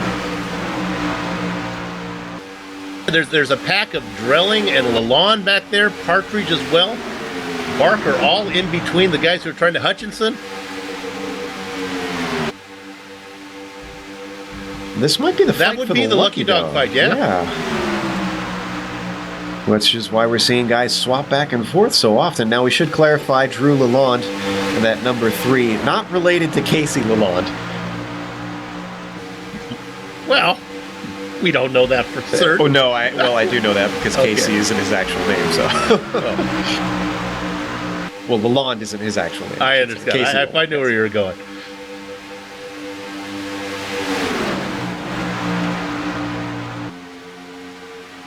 well, I'll tell you what, this group back here, 5th on back, really trying to catch those top 4, but it's not happening yet. They're still 5.5 seconds back from Josh Wolf.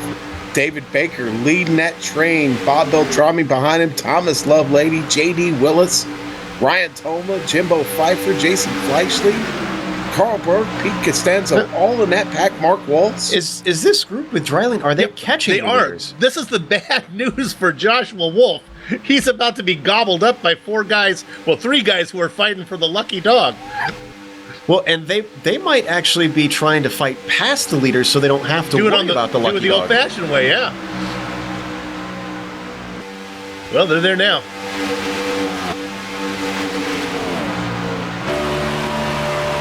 So who's going to be anxious here? Who's going to be trying get in their lap back? Dryling gets in line. He's not interested, but Lalonde stays high. He wants to try and see if he can get by the leaders. Number 3 is being pushed by that old school bandit Harry Gant scheme, being run by Ray Partridge today.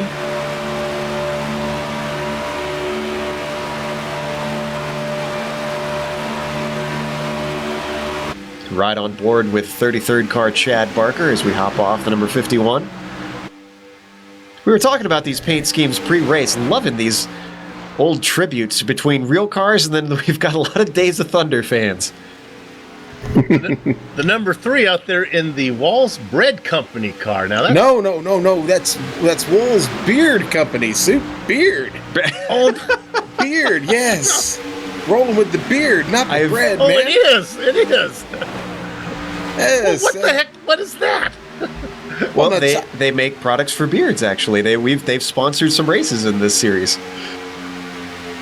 Well, that's very different than Bread Company. Yeah, no, that's beard just products slightly, Bill. for you and me, buddy. I hope you're not putting your beard in an oven, Bill. Well, I like. Oh, and what happened to Lovelady? He's slipping backwards fast. Did he blow an engine? He did. Oh no! Our He round did. 1 winner. Yep. Got too hot and blew it. There's no caution, so if he still has his spare car, at best he's going to be a lap or 2 down. Wow, great job. Just immediately ducked down below the yellow line. Nobody panicked. Everybody just blew on by. Yeah, and he's coasting it. He's coasting it on in now, hitting the pit line. He's on pit road. Thomas Lovelady bringing it down. Well, at least he won't have to take a tow. Yeah, not We a hope. bad spot to blow it. Let's Oh go no! back to- Did he overshoot his pit? No, he got it just barely. Well, that I would think- be rough if he did. If the car's I think- a pound under power. I was going to say, I think iRacing has updated so that if you're close enough to your pit stall and you have to take that tow, they'll push the car. They'll virtually Correct. push the car into place. So let's go back up to the leaders, though, because that number 3 is starting to make inroads, or he was, and now he's dropping back because they've got a car coming in a hurry. That's number 4 of Brian Barnes. So they've got to slip down and let him go by before they make another attempt at getting their lap back.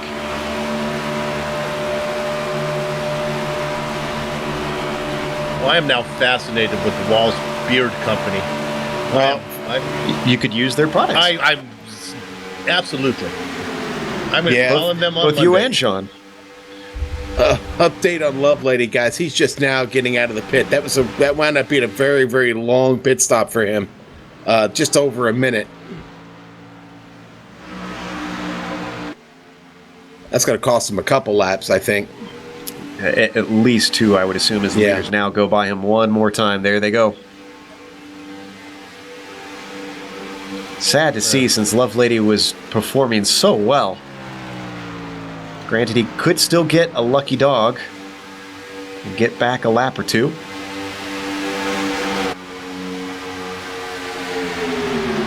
Number 124 taking a look all by himself on the high line. Looks again. Wonder if maybe he was just getting some air into that engine. Yeah, I think that. Whoa. And getting way out of the way, tucked back in.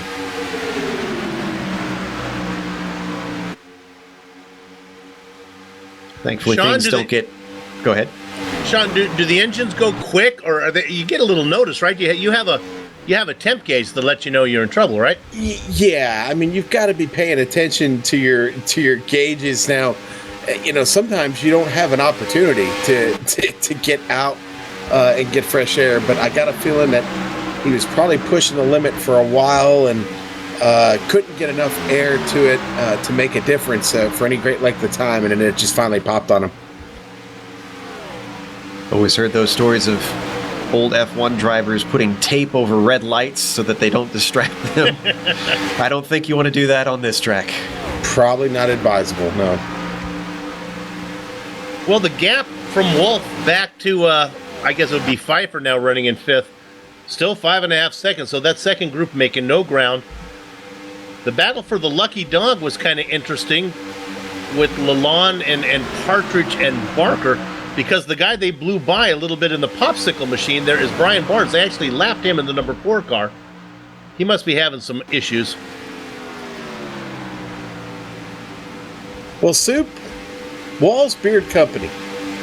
All They right. they offer cedarwood beard balm, all that sounds natural and good. organic, to cure all your beard needs. If you need help to control that beard or thicken it up, that hair for better growth, or even add that perfect shine, their beard balm can cure it all. That was free. That was Yes. we were not paid Yes. for that one. I am actually I am going to get some, and I will report back in our next Pacific Major race how I fared out. I was going to say, if either of you get cozy enough, you guys should maybe have your own line of products on there or something. Now the hamster just All started right. turning on the wheel. That's it. All right, back to the racing. Still, it's Blake Reynolds up in the front, Vrosky second, Henderson third, Wolf fourth. It's been this way for many laps now. The car that has led the most laps is Vrosky at 32, but Reynolds is starting to gain on him. It is up to 22.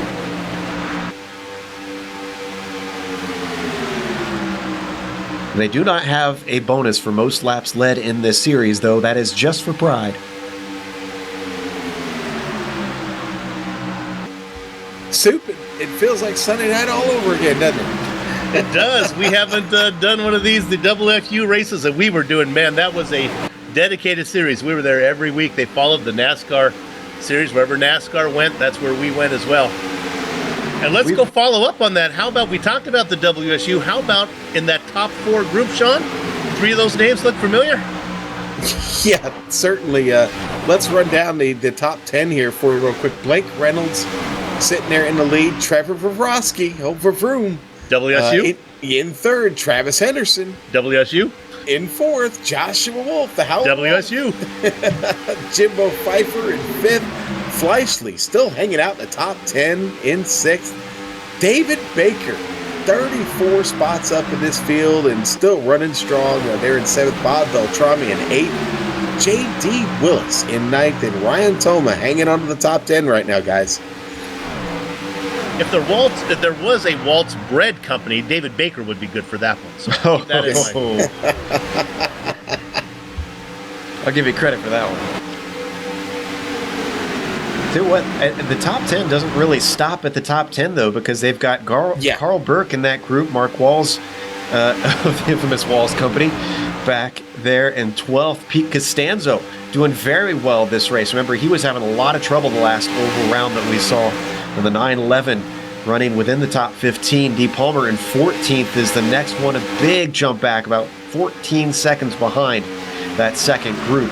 He's running with Stabnow and just Stabnow, I should say. That's a lapped car with them. Kalisto, another jump back from them in 16th.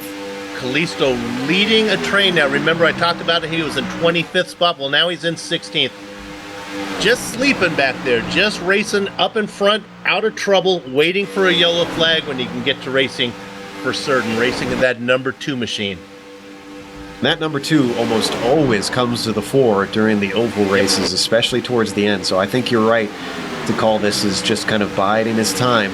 Now, if we do have the amazing feat of going without a caution for the rest of this race, he's going to have a lot harder time being 23 seconds back from our leaders, almost half a lap behind.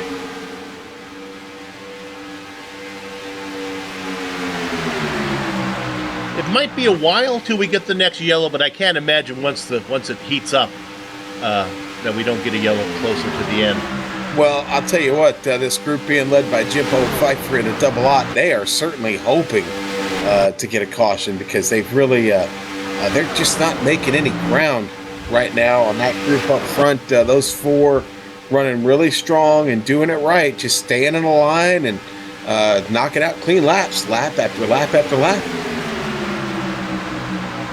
Well, it's interesting with the guys in the front 4. They're happy with their leader. They have their fearless leader in Blake Reynolds, and then we see right now. Then they just do a little Tour de France move there, and they get out of the way so they cool off behind. Bobrovsky gets out of the way and gives the spot up to Henderson. Lalonde is still giving another go at trying this high line, though. He was staying in line for quite a while, and he's got the momentum now. And Ray Partridge is helping push him quite quickly. Oh, this is the best chance we've seen as Blake Reynolds disappears for a moment, comes back without any drama, but that has got to be disconcerting for the 124. Oh, and a bit of contact. The 88 gets clipped by the 51 there. Watch out. That started when Lalonde had a bit of a checkup for drifting high into 3. Everybody keeps a cool head. Yeah, Chad Barker getting into the back of Ray Partridge there just a little bit. We're watching on the replay. You're going to watch it from the blimp here.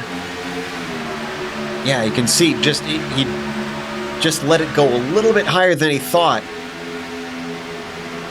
There's a little bit of a hard hit in the 51 to the back of the 88, though. I'm wondering if they got any damage from that. Here, let's watch it one more time from onboard Partridge. Has to check up. Little ding from the back. Keep going. Yeah, no damage on either of those cars. Amazingly enough, Joe, they're both still clean.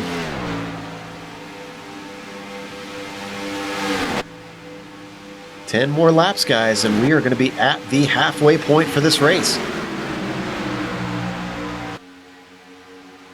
And 10 more laps, Sean. We're real close to another stop. Maybe a dozen laps away. Okay, I'm totally confused now, Soup. The hood of the 51 car says Waltz Beard Company Motor Oil. So they sell motor oil too? Oh no, man. So I can get my beard bombed and oil for my car? That's where I draw the line. I think that's because it's supposed to be mimicking the Superflow paint scheme from Days of Thunder. Days of Thunder, I know. And yes, of course, we've also got the start and bark for Chad Barker. I remember him showing that on the forums pre-race. Fortunately, been cruising around a lap down, so even though he didn't start and park it, he's not looking good for the win. But don't count him out. Still a lot of racing yet to go. He's just going to have a lot to overcome.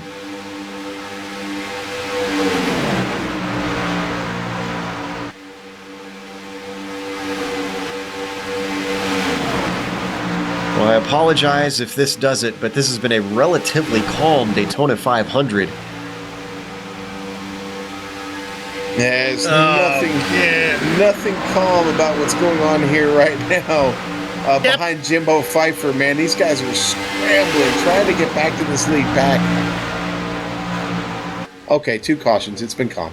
It says right, Chapter 3 in the GSRC Handbook for Commentators. Don't mention how clean the race has been. Hey, I need a few more breaks in here somewhere, so you gotta make something happen. But meanwhile, yeah, Fleischle pushing Pfeiffer along, actually getting right up and latching onto that bumper, giving him a shove. Like you said, trying to see if they can move them up. The good news is they haven't really lost a lot of ground. In fact, at one point they gained just a little bit, Sean. Yeah, they were gaining a little bit, and looks like they're maybe starting to pick it up just a little bit again. But they're not going anywhere. Well, here's the problem: the pit window is getting ready to open up, guys. We've got about about 8 to 10 laps to go, and it's going to be decision time. If any of those guys in that second pack have a crew chief that's been watching, I think I would have told them to go back and see if the other group took 2 tires and maybe try and do that ploy with a group of 4 or so with these guys in the second group, see if they can catch them. I'm seeing smoke. We got somebody blowing up here, coming onto the back stretch. That's number 59, and Mark Redeker. Trying to see what happened. He was coming through the tri-oval, watching on my replay. The car got loose, and he blew it. Yeah. Motor popped on him. He was riding behind the 31 there of Rob Gall. There's the 59 on the screen. See them working their way past a lapped car. Navigating it fine, and like you said, as he tries to take some avoiding action, there it goes. Almost wonder if he accidentally shifted down instead of being behind too long. Yeah, that's possible. I don't know how much experience Redeker's got on ovals. You want to push it with the tape. I just don't think it's a wise move in these 500-mile races. Could have been anything, though. It could have been a missed shift, possibly. He was on the lead lap, but now he goes a lap down. 59 does have a spare car, so he's able to continue on.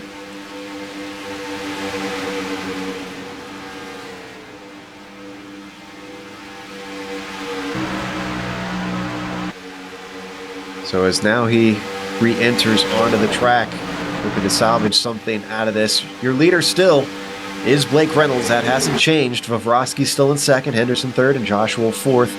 And you've got a big gap back to the group behind, Jimbo Pfeiffer in fifth. Yeah, that gap now falling to just over 7 seconds. Not making great gains every lap, but they're making enough. And I really think, Joe, the reason they're continuing to pull away is this group just behind them of lapped cars that are actually, again, continuing to make that hole even bigger in the air that's being cut here. They're able to keep the distance and continue to pull away as long as they stay single file. Now here's what's interesting. It was a group of 4 behind them, but Barker's now got Claude Belval and Mark Herzog who have cozied up to the back. Yeah, nice, good train of cars here, and again, it's a fast group. It's almost like this lead pack has developed their own entourage, just to keep adding to it. Now the question is, can they keep the game together here through the pit cycle? I suspect it's going to be like what we saw last time, where a lot of drivers split up. We saw groups spread apart with the pit stops, recoalesce into multiple groups. Well, they might get one more because Redeker is back out now. I imagine he's going to be able to tuck that 59 machine back in there. And he gets one longer. Just about got that car wound back up. I think he's going to be able to save that and hang on to the tail of this draft. So, lead pack, party of 11. The car is in fifth.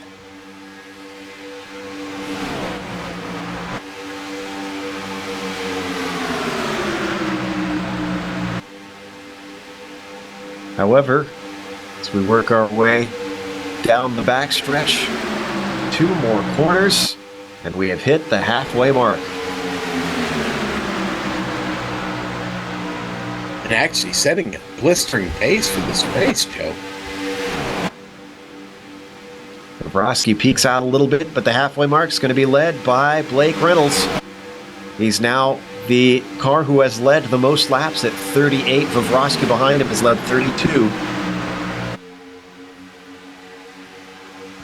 Sean, I think that's the way that Pfeiffer's going to get back on the lead train. The lap cars are just going to keep tagging on. This is going to get longer and longer until it finally stretches all the way back to Pfeiffer. Mm-hmm. Yeah, no, I think you're absolutely right. It sounds kind of silly, but it might happen.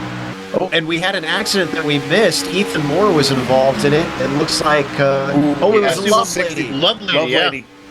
Love Lady got some help, guys. Wow, it was a nice save, though. Let's see if we can get it. It was 60 seconds ago or so. Yeah, it was Love Lady. It was the 34 got a run on him. That was the 34. Chris Beck gets a run on him.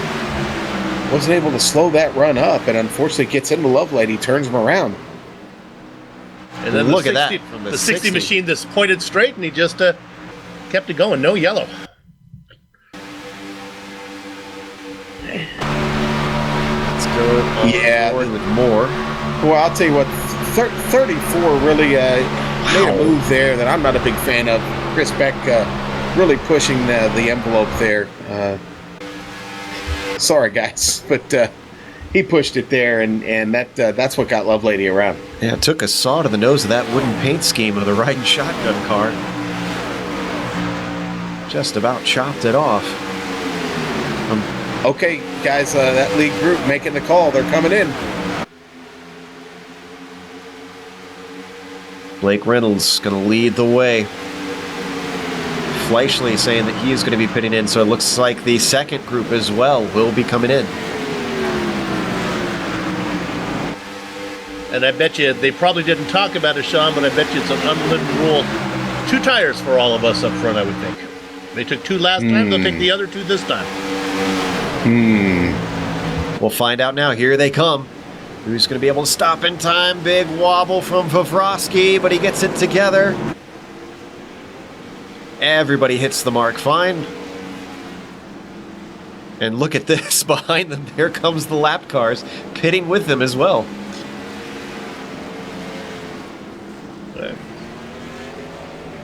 All right, we're watching our leader hit his pit stall. Vavrovsky getting left sides only.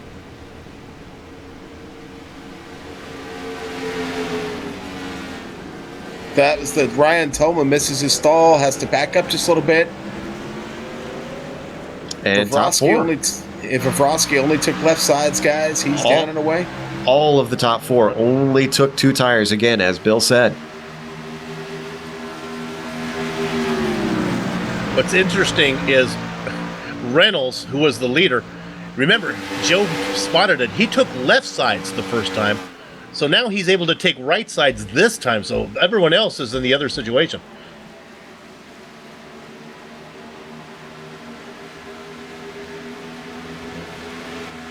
Now, something happened to Vavrovsky. Did he re-enter the track too soon?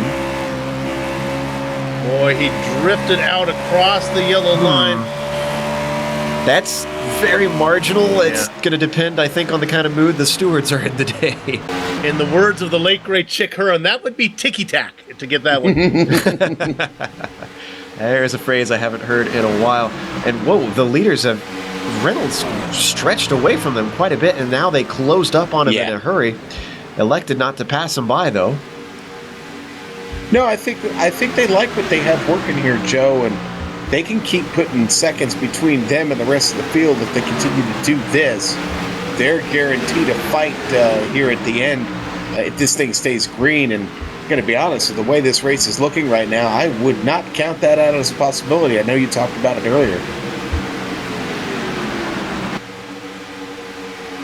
Guess it's a case of the start seeming like a bad omen, but being a case of everybody getting the jitters out.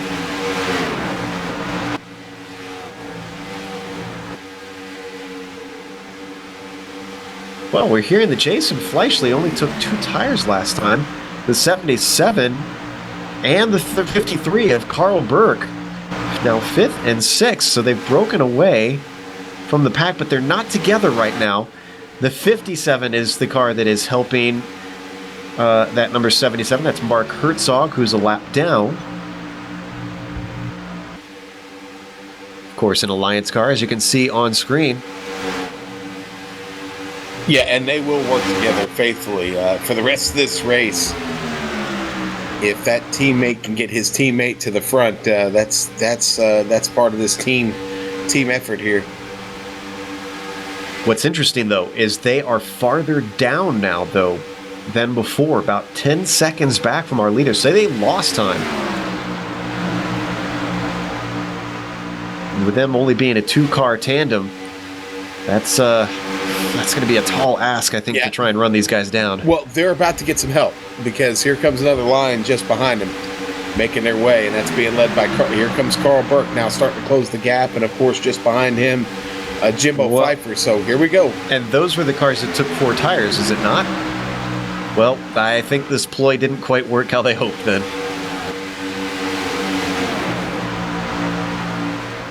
Because Pfeiffer and Burke are now right up with them.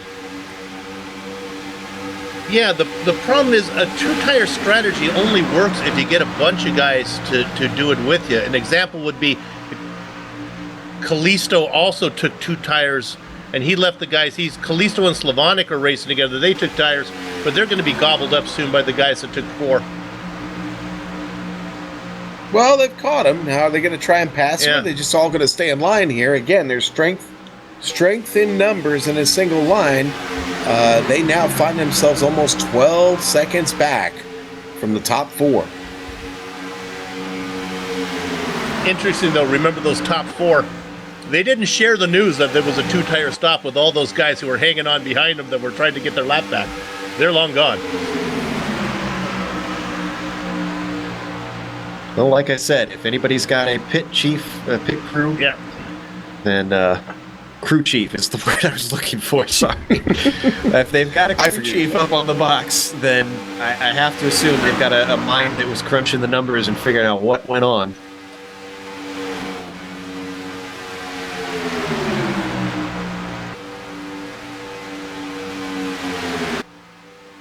When my Smitty has to get high here at the last second as everybody starts to stream by. People were getting on the radio in a hurry to let them know that they were plowing on through. Well, you mentioned that the race control did come on early in this race and remind them of the amendment to the rules that they actually have an obligation to get to the top side of the track, Jeff. Absolutely. I think Smitty's going to try and get in line with these guys, I would assume. He's unfortunately 5 laps down. I'm surprised that Smitty hasn't taken his spare car by now. You would think by the time you go about 2 laps down, it's like, well, I'm not gaining anything by trying to hold on to this damage. Of course, maybe he's done that, taking a look at his car. He may have done that in the pit stops already. Yeah, Joe, actually, I think he did because before he wasn't actually able to keep up. Now it seems he's not having any problem keeping up with the drivers around him.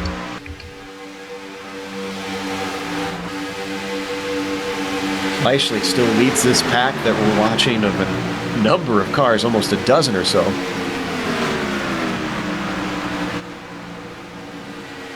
Just ahead of Carl Burke, now Jimbo Pfeiffer third in that line.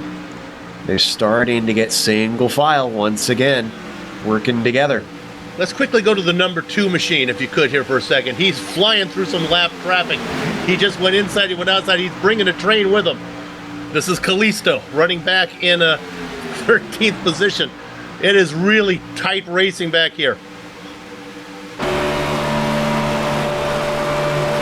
Steve Palmer getting on the radio apologizing for something, not sure. He seems to have been involved in a drama of some sort.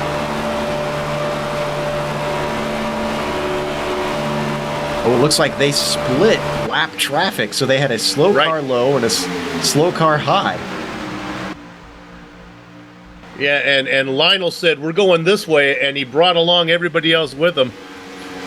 Stabo and Palmer and Worley and Hearn, and they all came along.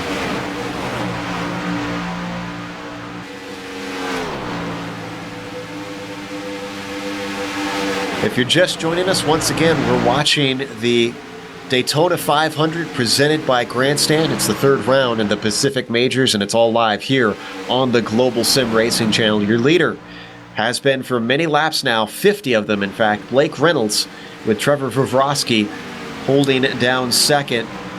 Travis Henderson is in third, and I believe he's actually switched places with Vrosky recently, and Josh Wolf is in fourth. That's your lead pack of cars, and has been for quite a few laps.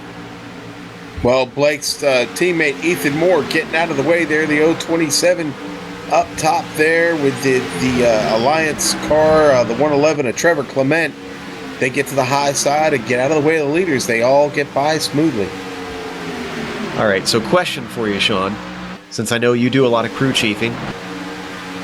They've had lots of green flag racing. Do you start thinking towards the end of the race backwards on fuel? Yes. Yes, absolutely. Yeah. How many gallons do you need to get this race done here to the end? And you're going to start thinking about. Honestly, Joe, you might be able to get this race done with one more pit stop. That seems like it'd be very tall, though. Well, no, I'm sorry. Well, you're going to need. All right, you're going to need one. All right, I was looking at the numbers wrong. You're going to need one, but you know what? You might be able to take that last pit stop. Okay, it's going to be a short fuel, possibly no tires here to the end. There's going to be different strategy depending on the team, but there's a couple different ways you can play that. But yeah, you're going to need 2 more stops to get this done at this point.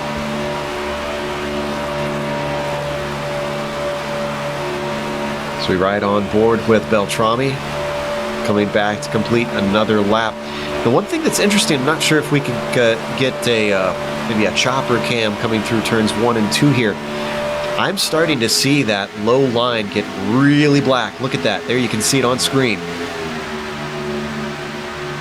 Yeah, a lot of rubber down there. Oh, somebody got a line back here. Kalisto. No, it wasn't Kalisto. It was just behind him, his teammate. Jeff Stabnow. Now, up to the high side. Slavonic. It was Slavonic with the trouble. The 528 lost it coming off the turn. Was able to gather it back up. He's now back up to power and now picking up his teammate here, right behind Kalisto. 2 by 2 by 2 by 2 they go. Stabnow leading the high side. He's got D. Palmer just behind him.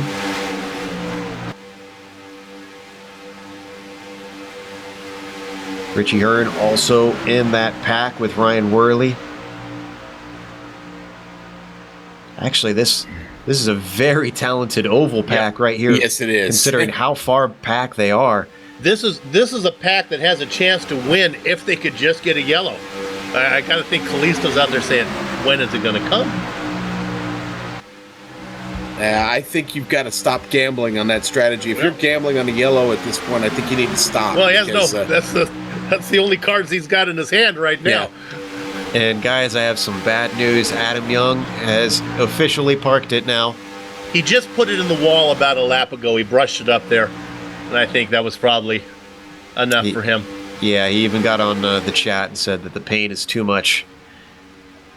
Sad to see, especially since I'm sure he was looking forward to this season, maybe getting some good chances to run up front. We got Jason Fleischle getting on the radio saying, somebody fake a caution, my foot's getting numb. So we talked about all the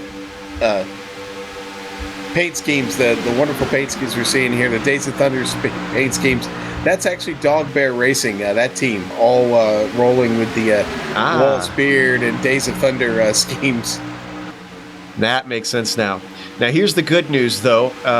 With all this green flag racing, we have 3 retirements. Adam Young, Brett Wade, and Scott Wanbaugh out of 42 cars. Impressive. Yeah. And one's a medical. I mean, come on. Yeah. Now, we've had a number of engines blow, so that makes me wonder, if there's going to be a few more people who blow engines throughout the race, and they've wasted both of their cars, and they'll be done for the day. Yeah, Sean, how many 500 races have we done where most of the attrition is not because of accidents, but because of engine failure? Yeah, no, that's you're absolutely right. Yeah, and again, if you've blown a motor, it's probably because you made a miscalculation in tape, and hopefully, while you're sitting there waiting for that motor to be changed, you've made an adjustment on that tape percentage there on your car, so you don't run into that situation again. At least they're getting a second chance here this evening. Who has the presence of mind to think about doing that, though, Sean? Remember, not everybody here is used to running ovals. True, and yeah, that hopefully you did, because the next one is going to cost you about 32 minutes in the pits if you need to change a motor. The ecosystem of the top four is really fascinating. They have found the guy they like. That's Blake Reynolds. Then each of the WSU guys, now ducking out is Henderson right now, each of them comes up, there's three of them, they come up and they take their turn behind Reynolds, pushing them until their car gets hot, then they back out of the way and the next guy does it. So it's really, really a well thought out scheme these guys have. You know what I need to find out, Bill, is if the WSU guys actually have a team name? I don't think... You gotta wonder. Well, I'm gonna have to go look. I'm gonna have to go check here real quick. Because they're actually racing on the same. They should be racing on the same team, you would think. No, actually, I think they are. I actually think they got together to do this. Well, since it's a little bit calm out there right now, and we've got Adam getting mic'd up in the background, let's bring Adam Young into our booth and talk to him about how his race went. Adam, first of all, sad to see you retire this early. Secondly, how you feeling? Oh, I'm hurting, man. I ain't gonna lie. I was planning on getting out at the first caution, so the fact that I've made it to over half the race, and the race flying, great racing out there. It's just been great. But I had to use my left foot twice to brake, and I didn't like it too much. I can only imagine. Now, talk to us a little bit about what the racing is like out there. Did you expect this much green flag running? No. That's part of the reason why I was running so many laps down. I mean, I've got as fast of a car as Blake, and as you're seeing with Ethan being able to keep up with the lead pack right now. I have that fast of a car. It's just a bad strategy because I thought there'd be more cautions. I could use that to kind of help thin out the field until I was ready to give up the ghost. But it just hasn't happened today. Pack Majors drivers are doing just great this evening. Now, talk to us about your teammate. The 67 is out front. We thought he had at least significant damage from that first caution when he got into the back of Henderson. How is he managing to hold up there like that? Did he not get as much damage as we expected? I don't think he got as much as you expected. I was right behind that incident under yellow there, and I saw that, and at least from my seat, a couple hundred feet back, it didn't look as bad as I think maybe what it looked on the broadcast. So I think he might actually be okay at this point. But he's got a bad fast machine, and I guess dirty secret at this point that we can mention since the race is going on. He's running a little bit less tape than everybody else. Ah, interesting. Which he of all people then wouldn't need to be up at the front. It's all the people behind him that would need to be ahead of him. Well, once again, commiserations, and thanks for coming up and talking to us. Hopefully you can do better at Sebring. Yeah, hopefully, and I appreciate you guys, and look forward to getting back in the booth here before too long too. All right, thanks for talking to us, Adam. That was Adam Young, who unfortunately is not able to finish today. DNF'd and is going to be in 40th when all is said and done. I heard one driver say that he's pitting in, and didn't see who it was. Well, Soup, I got some info for us, buddy. Okay, good. What'd you find out? Travis, Trevor, and Joshua, that would be Grizzly Motorsports, sir. Grizzly Motorsports. Grizzly Motorsports. Well, they're having a good day. I didn't see them in the in what we call the Governor's Cup, which I was going to talk about when our next yellow flag is coming out. That is the race between that's the clubs, but yeah, that's Grizzly Motorsports having a good day. Can't do much better than that. That explains why they're all happy to just sit in second, third, and fourth, just grin and bear it. Oh mercy. Wow, it is getting late into this race, isn't it? Yeah, 75 laps to go. Hey, when they don't give us much to talk about on track, we got to fill it somehow, right? You know, and you know, honestly, we did anticipate we would get time to wax poetic about Daytona and its rich history and the Governor's Cup and everything going on here in the Pac Majors, but man, they're just not giving us any yellow flags to work with to talk about all that stuff. Well, I'm glad you mentioned the Governor's Cup. If we've got the opportunity, unless we start to see some action break out, we might want to actually cover that. Well, the overlay is transparent. We can probably stick it up and see through it. I can get through real quick. We're getting. We're going to break. We're going to break everything. Okay. Well, no, we do have some action. We have there we go. Wrecking, that's John Odenbacher. And it looked like he just got loose, Joe. No caution because he spun it into the pit lane. And pulls it into its spot. Oh, I see what happened. He actually got wide coming off the turn. The car slips up and hits the wall. Oh, right in front of the leaders. Oh, jeez. Does a little mowing job on the tri-oval grass. Brings it down to an unsafe pit entry, but at this point, it's kind of a moot point. What a great job by Ottenbacher controlling the car after the fact. But look at these leaders now. Wow, 3 wide. What pack is this? This is the leader trying to work their way through lap traffic.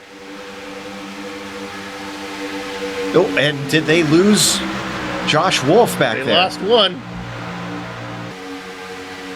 Yeah, Wolf ducked slow at the last second. Oh, no! Wolf makes contact with the 31. That's going to be a caution. Oh, jeez. And that was Rob Gall. A number of other cars. The 111 you see there spinning. Let's go on board Wolf here. Was trying to get below that number 31. There you can see just barely tips him. Cars involved in that was Trevor Clement. Looks like Ethan Moore was involved in that. Michael Thompson got a piece of it.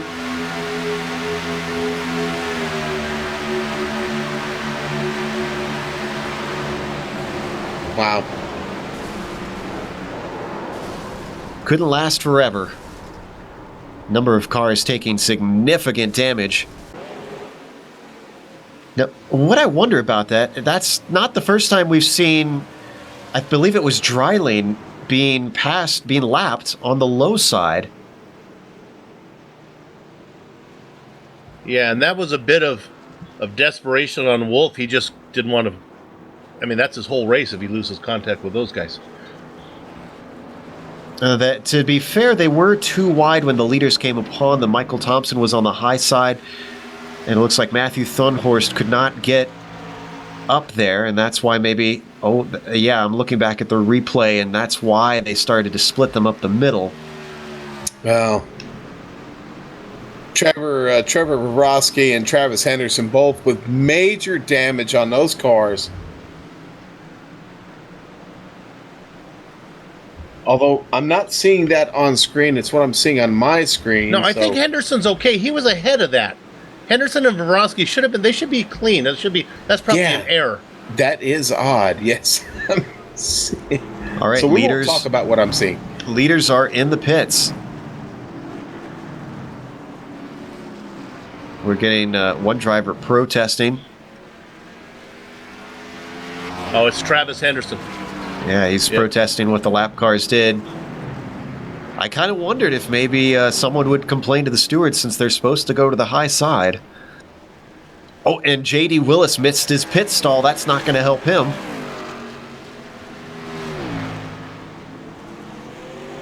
And Toma, did Toma take 2 tires? He managed to come out in the lead of the cars that pitted. And actually, he will be in the lead here. Joshua Wolf's car not getting repaired, guys. Did he get in something earlier that caused him to use his fast repair? I can confirm that the 24 of Toma only took right side tires that pit stop. But he could have short field. He's in the position now. We're on lap 130. If you figure there's 40 laps per stint, that would be 160 back, 120 back. So he could take 10 laps less of fuel this time and then need a full spill next time.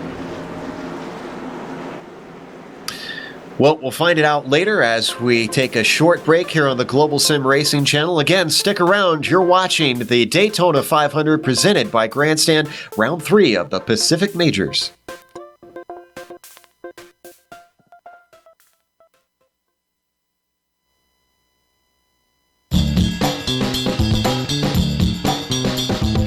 Hi, my name is Donovan Johns. I'm the owner-operator of Volt Vapes here in Boise, Idaho. We opened our first location inside the Boise Town Square Mall in February of 2013. And our second location we opened up on the corner of Fairview and Milwaukee in May of 2013. One of the things that we specialize here is in the entry-level and mid-level range hardware and equipment for beginning vapors to really get the concept of vaping down and to feel confident in their education levels so they're not going to be inundated or overwhelmed with some of the higher end mods. One of the things we also do here is we have the build your own kits, which you can pick any of our entry-level, mid-level batteries and tanks and assemble it into your own kit so you can take home exactly what it is you're looking for when you leave the store.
I'm ready. Welcome back to Daytona International Speedway. We're on lap 132 of 200. This is only the third caution of the day. Unfortunately, involved one of our leaders. Right now, the order that they're going to restart in is Ryan Tolmo through the pit stops, moves himself up into first, Blake Reynolds in second, Trevor Vavrovsky in third, Travis Henderson fourth, and Jason Fleishley rounds out the top 5. If you're a fan of Howlin' Wolf, unfortunately he was given an EOL for that incident. He was part of the last caution with multiple cars taking serious damage. Wolf is back out there. However, the pace car with the lights off now peels off into the pits. Tolma has the lead, has control. He accelerates immediately. How soon are they going to get down to the low line? Pretty much the whole race, that has been the desired line. If you have been able to make the upper side work. Right now, only one up top at the front is Carl Burke, and he ducks low as well. Bob Beltrami goes low. Everybody going single file before they even get to the backstretch. Josh, my throat here. Oh, Joshua Wolf back here already trying to make up spots on the high side. On his way quickly, gets to the back of the 3. And sorry, we've got a new leader. Blake Reynolds has already passed Toma, and he's slipping backwards in a hurry. And guys, the number 2 machine, Lionel Callisto, on the outside now, in 7th position, starting to pick him off. Here he comes. He restarted in 10th place, already moving up multiple spots. He's going to try and hook up with Henderson on the high side.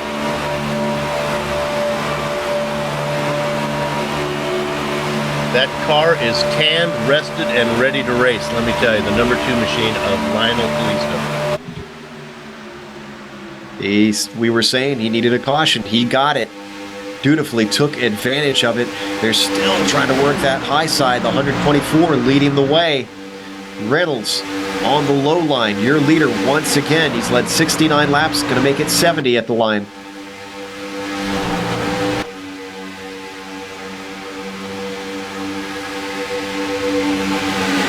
The lap cars apparently being side by side in the back is causing some consternation amongst some of the lead lap cars. Well, some of these cars are fighting for a lucky dog, the hope of another caution flag, and well, you can't really blame them for wanting to race. That lucky dog's important. If that can get you on the lead lap, if there's another caution. Henderson, in the meantime, has now pulled up to the quarter panel of Blake Reynolds. He's got momentum on his side. He's continuing to creep forward. Could we see Henderson lead his first lap? And he did. Yeah, give it to Henderson. He's going to move low. Is he going to ditch his partner? He does. No, he does not. He's right in the middle. Oh, you got to pick a lane here, buddy. Listo gives him a bump. He was thinking about it. He kind of wanted to go to the low line, but just was hovering right in between. And this is losing his momentum now. Bottom line, coming right back at them. Blake Reynolds retakes the lead.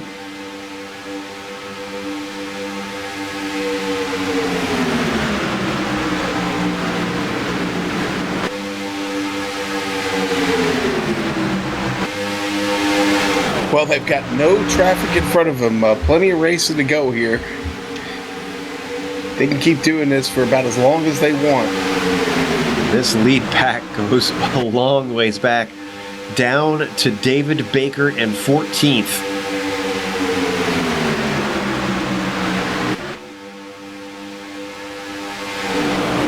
Now, the driver I have suspicions about is the number 24, not the 124, but the 24 of Toma. I think he short-filled to get up there. I think he took a little less on that last stop. Take a glance at this high line. Does this look a little bit suspicious to you guys? Look at those rear spoilers. Yeah. They've got something working up there.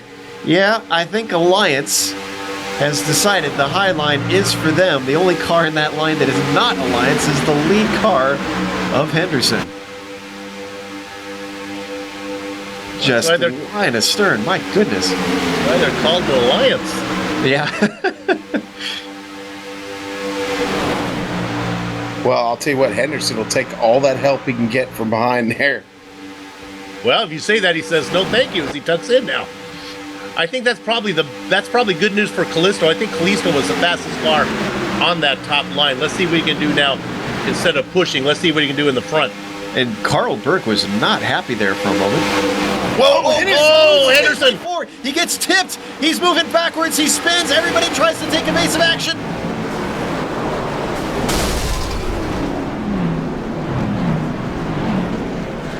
And J.D. Willis is the only other one to get caught up in that. There might have been some slight contact from some other cars.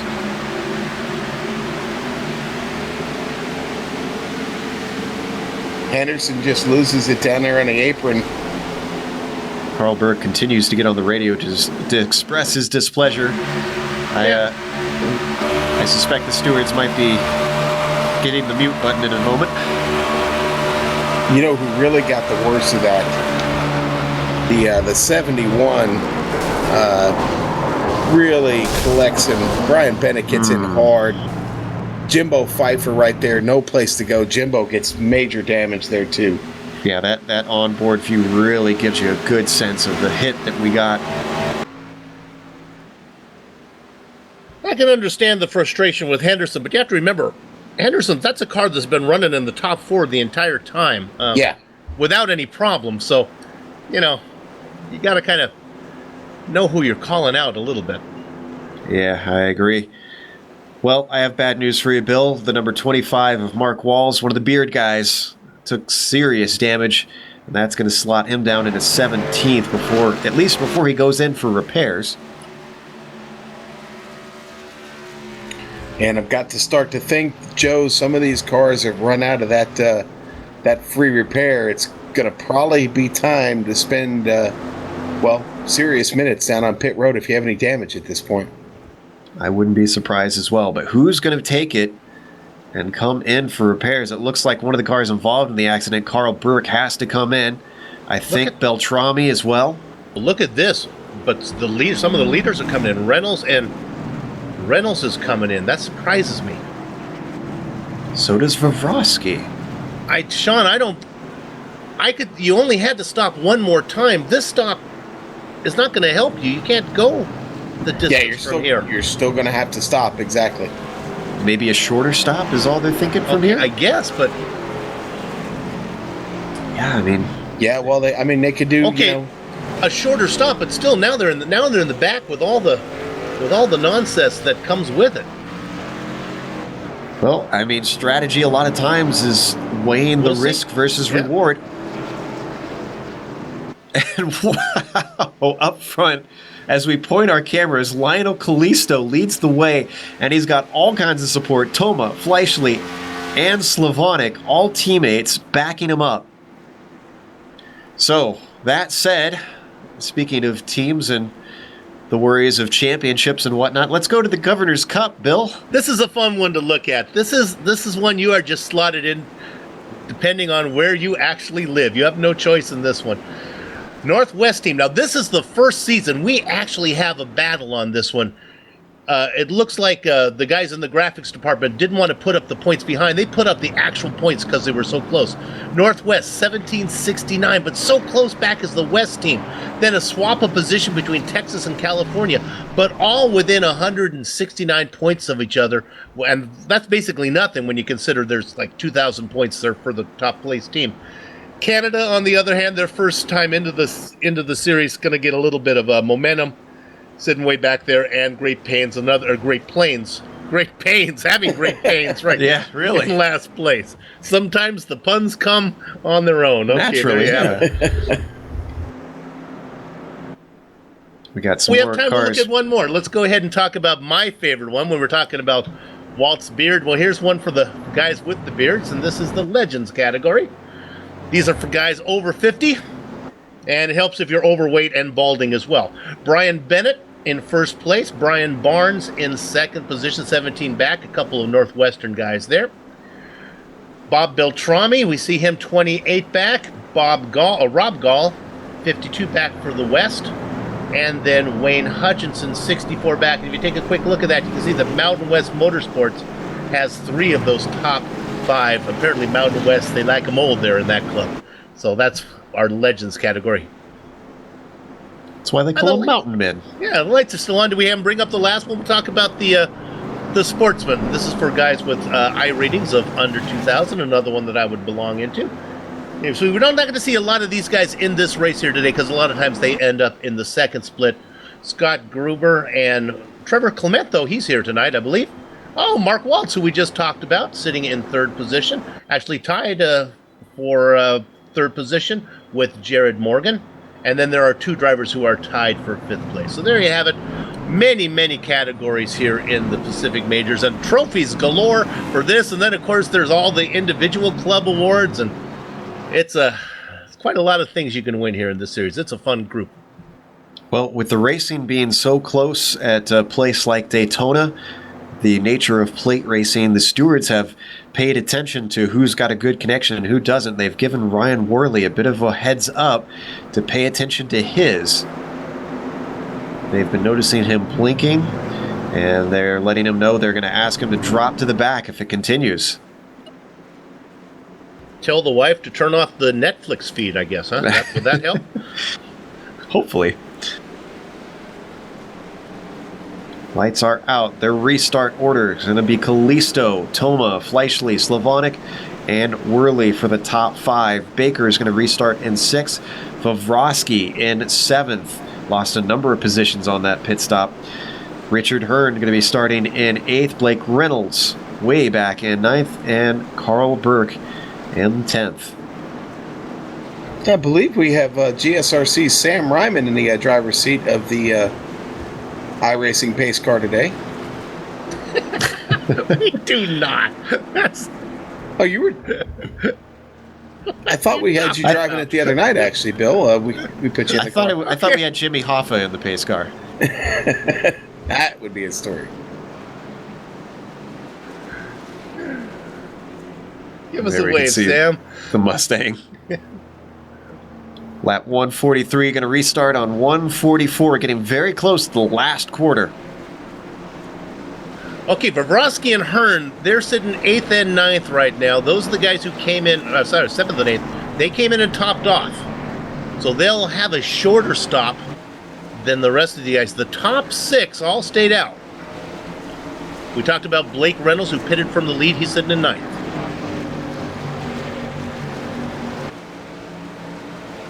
Pace car now comes up to the pit entrance. The iRacing Mustang peels away.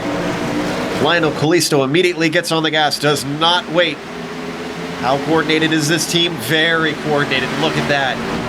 By the time they hit the start-finish line, top 4 were already all in a row. All Team Alliance cars. They know what they're doing. And they're starting to stretch away, actually. Yep. And what a daunting paint scheme for Ryan Worley to look at. The next 4 cars in front of him all say the same thing. Alliance, do not pass. But this is how they're doing it, guys. They're all in a line. Very, very, very little movement.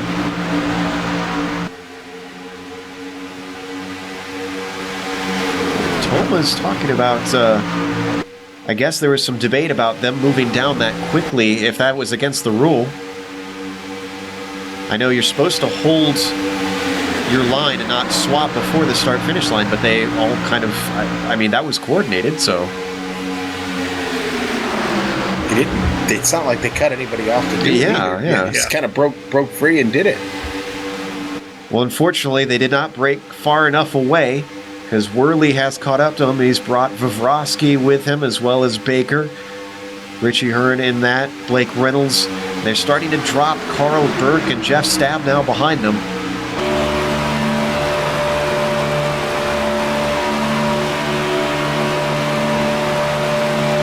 Yeah, Burke should be able to get back up to this here. He's sitting in the rocking chair there. He's got Jeff Stabnow just behind him and Blake Reynolds in front of him. And 24, they've given a drive-through penalty for Ryan Toma in second place for getting for switching lanes before the start-finish line. So these stewards did not look well on that team effort. Maybe we could get a replay and take a look at that ourselves.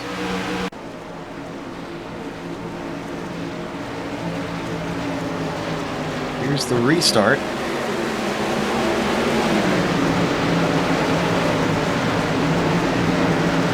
All right, there goes the pace car.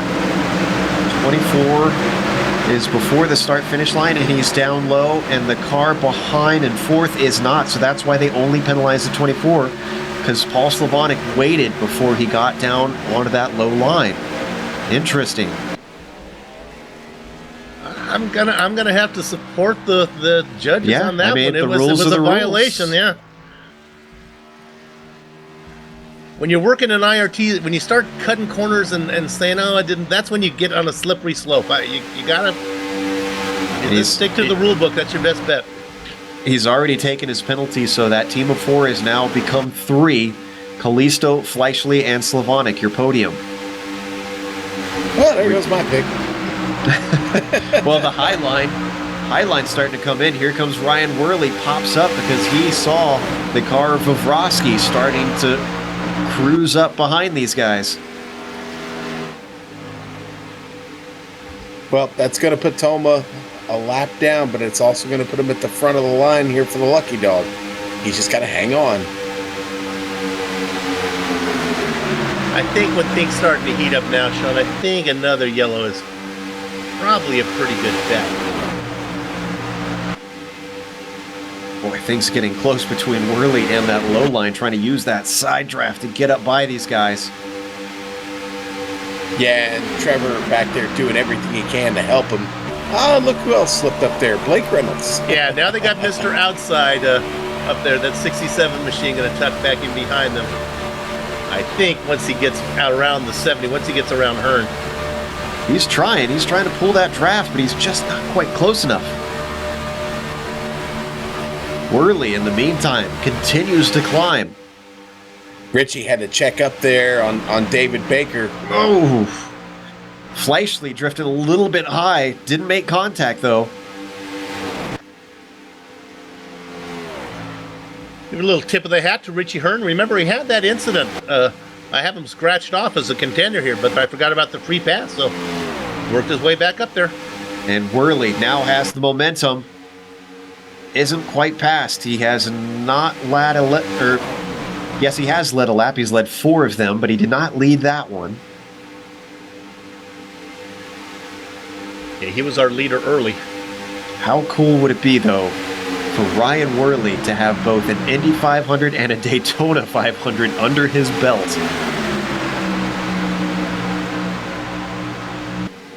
They're coming up on lap traffic. A few cars trying to get single file. That's causing a checkup behind them. Everybody stays cool.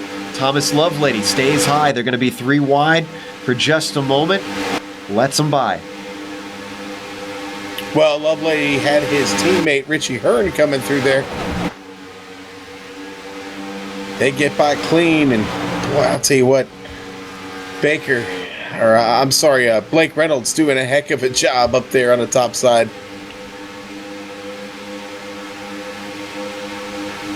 Well, Worley has gotten stuck on the low side as Trevor Vavrovsky now leads the way on that high line, and he's got Blake Reynolds behind him. So Reynolds going from 10th to now the top 5 and only a few laps. Vavrovsky and Reynolds were part of that 4-car tandem or 4-car quartet that was leading the race for so often. We've passed the 3/4 mark of this 200-lap race. Both Vavrovsky and Reynolds came in for that top-off that I wasn't too crazy about. But honestly, Sean, they only lost because so many cars came in behind them. I didn't realize so many cars were going to come in. They came out about 10th position, so it wasn't as costly as I thought. Look Reynolds at that. Reynolds leaves Vavrovsky. Oh, but Fleischle joins him. Yeah.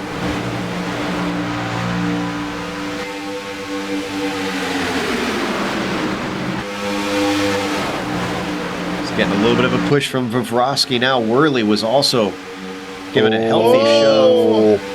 Worley comes up to break the 3 momentum. wide. Fleischle almost loses it. What a great job by Jason there to keep that car under control and avoid a major wreck. That's some nice wheel work there by Fleischle. And I have to imagine Fleischle is not going to be in a hurry to help Worley after a move like that.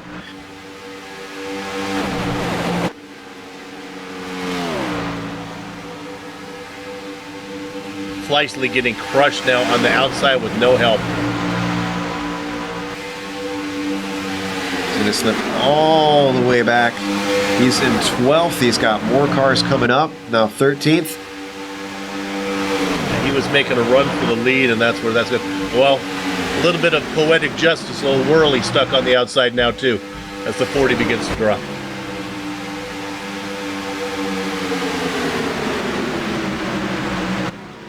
Most of that lead pack still single file. The high line is working from time to time, but still drivers are wary of ducking out.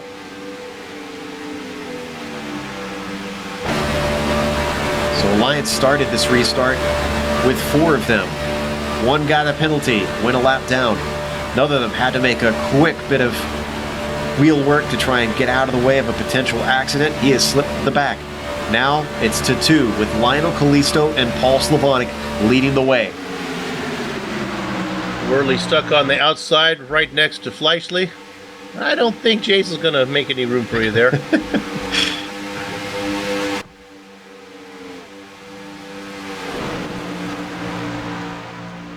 It's a good thing they don't have any virtual hand gestures yet in this.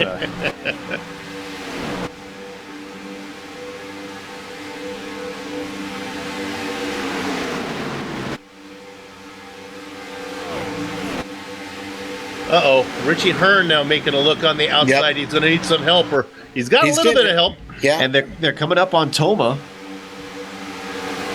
They're going to try and get him in this. I don't think there's going to be space. Nope. But he might get picked up here by Hearn, who's ducked up to the high side, and Stab now comes with him. It's going to be quite a bump. Oh, Richie backs out there. Yeah, Richie knows what he's doing.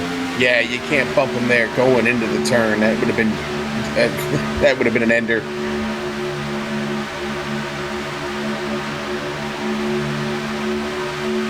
Now, what's going to be the ruling here? Because he's a lap down. He should technically get out of the way, but obviously he wants to be up there and help his team.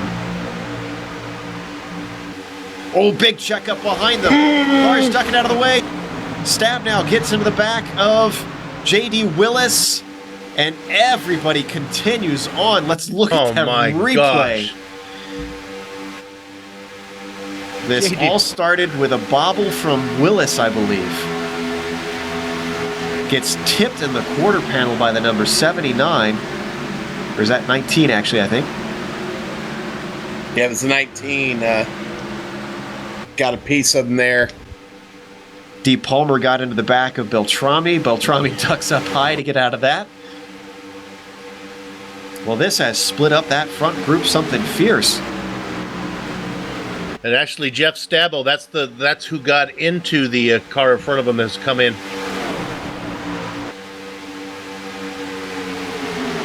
They're trying to work together. Willis, man. Fleischle and Beltrami are trying to work together to catch this group. They are the 2 who are able to get around that accident without losing too much momentum.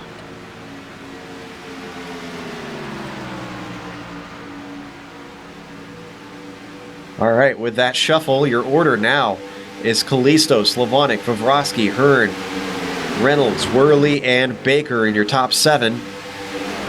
Burke rounds out that top group.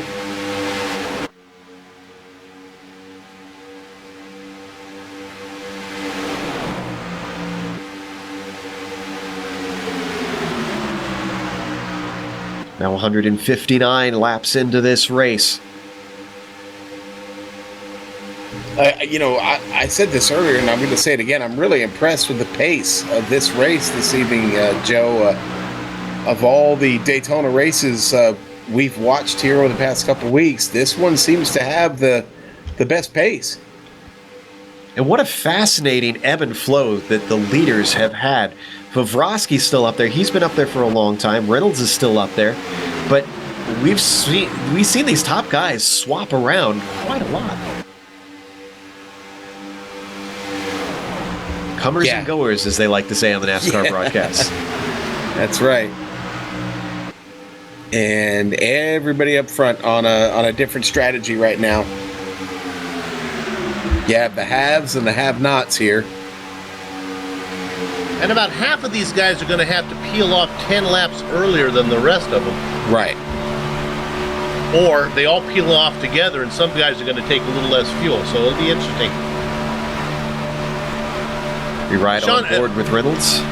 Sean, if I'm one of the guys who can run a little longer, I'm going to run until I don't want to get missing a yellow flag. So if I got 10 more laps to run, I'll stay out till it's dry and just take what I need at the end. Oh, as long as I've got the other guys that have 10 laps left to go with me. Look at Hearn. And we got a caution. Caution is out. Wow. Dryling. And who is that? Peter Costanzo. Looks like this happened out of the tri-oval.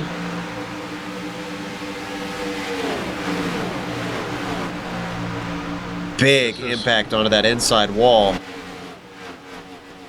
That is, our director said, Kyle Busch. Yep, that's what that looked like. Boy, Dryling takes a really, really hard shot. So hard that it bounced him all the way back from the infield, all the way back to the track surface. Watch it right here. It shot him all the way back up to the apron. Watching as we go on board with Dryling, I think he drifts up a little bit, and that's what got into Costanzo. Yeah. 2 cars going, and Costanzo comes down a little bit as well. They both got into each other.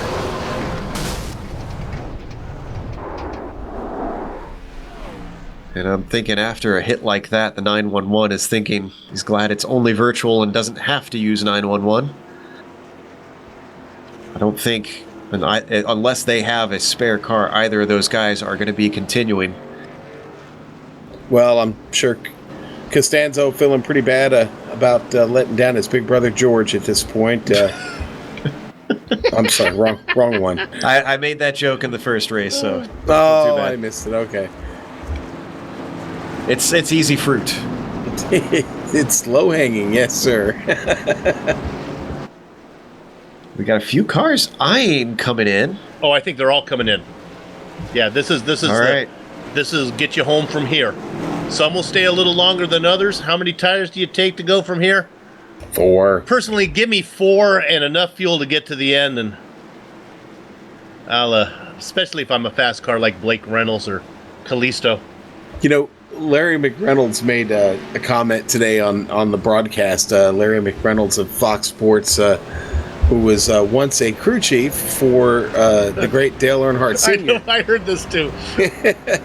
And he said if Dale came to pit road, if you even brought up the question of whether or not to take 2 or 4 tires, Dale would always tell him, "I'm not leaving until you put 4 on the cars." So, and I'm sure it wasn't that. I'm sure it wasn't in quite that tone or quite that friendly.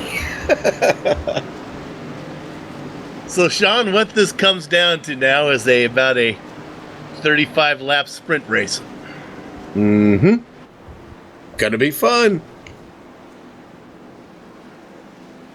And the order as they come out of the pits is Lionel Kalisto.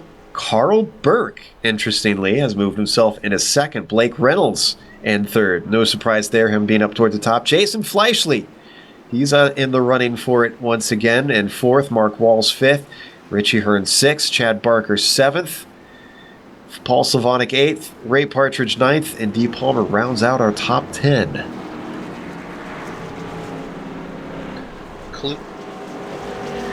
All right, with that, hopefully we'll be able to stay green to the end. But before that, let's take a quick break. We'll be back after this for the Pacific Majors Daytona 500 presented by GranStand.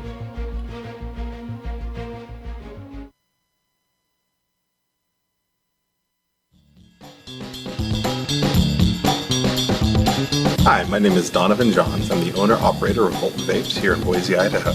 We opened our first location inside the Boise Town Square Mall in February of 2013. And our second location we opened up on the corner of Fairview and Milwaukee in May of 2013.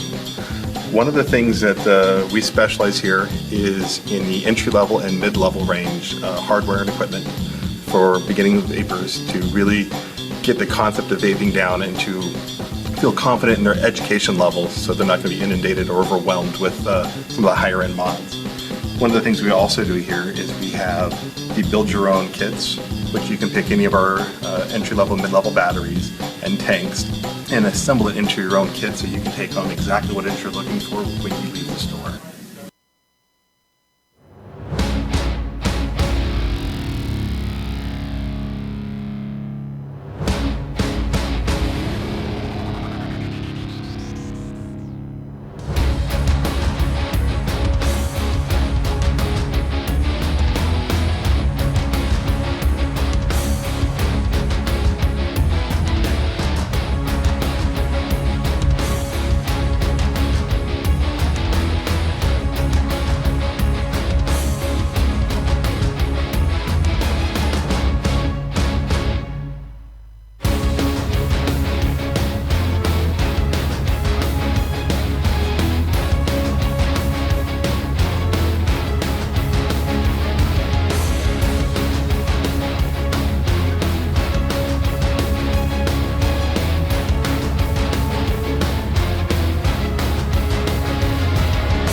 welcome back to Daytona International Speedway.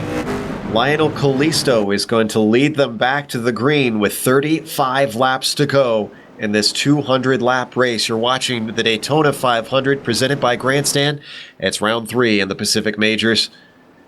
It has been a mostly clean race. We've had a spate of yellows here at the end. We had a spate of yellows at the start. Everything in the middle was everybody staying calm and just pumping out the laps. Let's see if they can get to the end under green. Carl Burke is going to be on his outside, but Callisto does have Jason Fleischle caddy corner from him, restarting in 4th.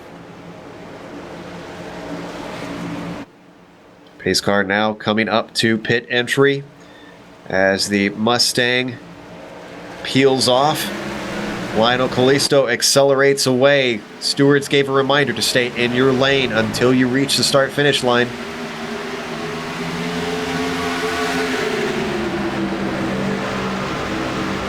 Did a little study. Callisto, Burke, Reynolds all took 2. Fleischle took no tires. I believe everybody else took 4. And the lead pack already stretching away. Chad Barker losing grip on them. We've got about 7 cars up at the front. Yeah, Barker did not get away. Now Barker's teammate coming up here with him, D. Palmer, getting to the rear end of Barker. That could have been by design to get his teammate back with him there. It's very true.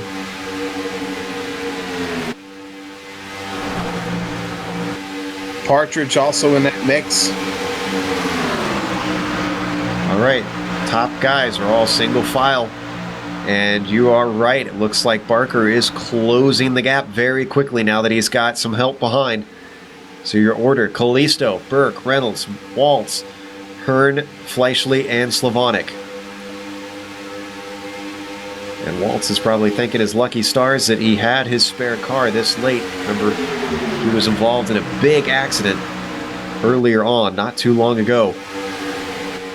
Yeah, and I'm forgetting, actually, that's 3 teammates there. Ray Partridge also from Dog Bear Racing. You got Partridge, Palmer, and Barker And all working together there. You set me up. I had to I get did. That one. Very calm up at the front. Everybody just trying to put the laps in. Beltrami leads the second pack. He's got Barnes, Willis, Redeker, Herzog, and Toma in there. First car double file. Looks like that is going to be Baker slipping backwards behind Fletcher. He's got a hole if he wants it. Oh, but there's a car being turned in front of him. That's a 57 getting involved in it. Big accident.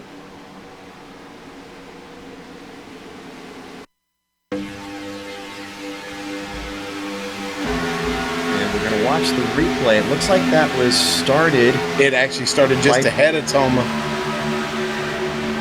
That was Mark Herzog. Just stuck his nose on the inside of Redeker. Yeah, and it's a little bit of contact, but that's all it took. Oh, man. Looks like another Alliance car got involved in that as well. I'm trying to see who that is. William Fletcher in a 28 got hung up in that also. Matthew Thunhorse took a big hit.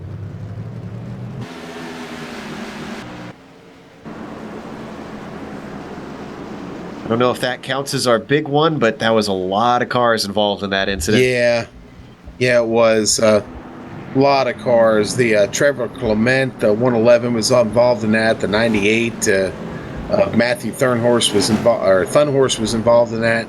Jimbo Pfeiffer. Yeah, Jimbo Pfeiffer. Ryan Toma, of course, got caught up there.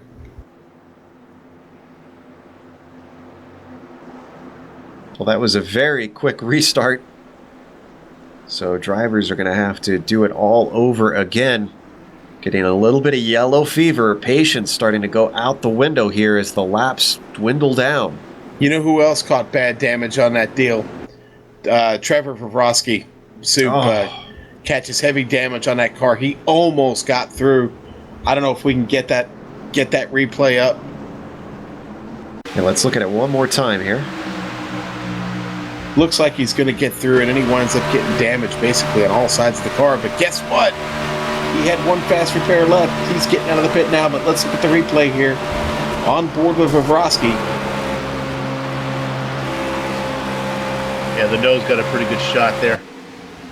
Which is not what you want to be damaged. Well, that's why you keep the ace in the hole. Yeah. He did. He still had that card in his pocket. Well, what are we up to? Go ahead, Joe. I was going to say, at this point, it's kind of all or nothing, especially since he knows he has the pace to win. Take it now and damn the results if he gets into another accident. 4 yellow flags now? This is number 5, I believe, actually. Number 5, okay. Case of yellows procreating yellows, I think.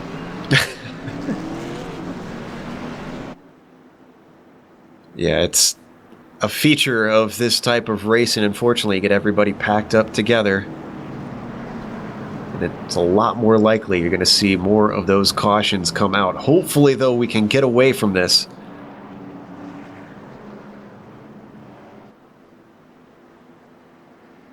Well, at this point, everybody for sure is good till the end, so we probably shouldn't see anybody come in for pit stops with tires not really giving you an advantage.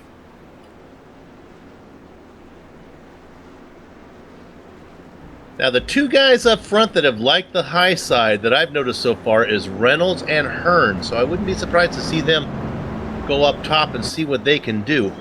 Yeah, Fleischle spent a little time up there too, so it's going to take more than 2 on that top line to get it done there, I think, Sue.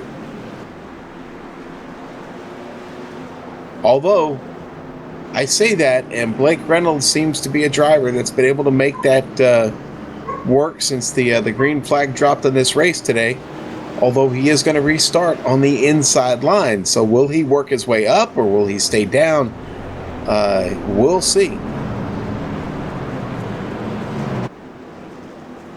Indeed, starting into that podium position, big question mark on what the number 67 is going to try to employ. We still have the lights on the pace car.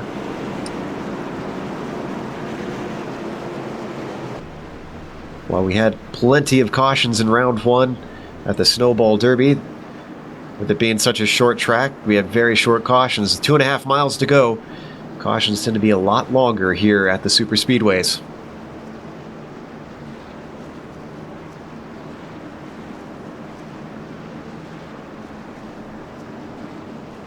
In the real world, there's a thunderstorm heading over the house of our director. Yeah. Hopefully, we're hearing that it's mostly past, so we're good. I think we're going to be good to the end here. Hey, according to the chat here on YouTube, my mom's going to win the race. So. Well, I asked the question, who wins this? And someone felt E.S. Mangus said my mom. So, hey, thanks. Okay. Love to see Gail Ambrose get into victory lane this evening. That'd be great. Well, let's give a little bit of an update now that we've had a lot more cautions. Remember, about halfway through the race, we only had 3 cars retired. Well, it's quite a few more now. Pete Costanzo, Tom Dreiling, Travis Henderson, Brian Bennett, Michael Thompson, Scott Hutchison, Adam Young, Brett Wade, and Scott Wanbaugh have all taken it behind the wall. We've got 33 cars, though, still going. It's a decent number for 42 starters.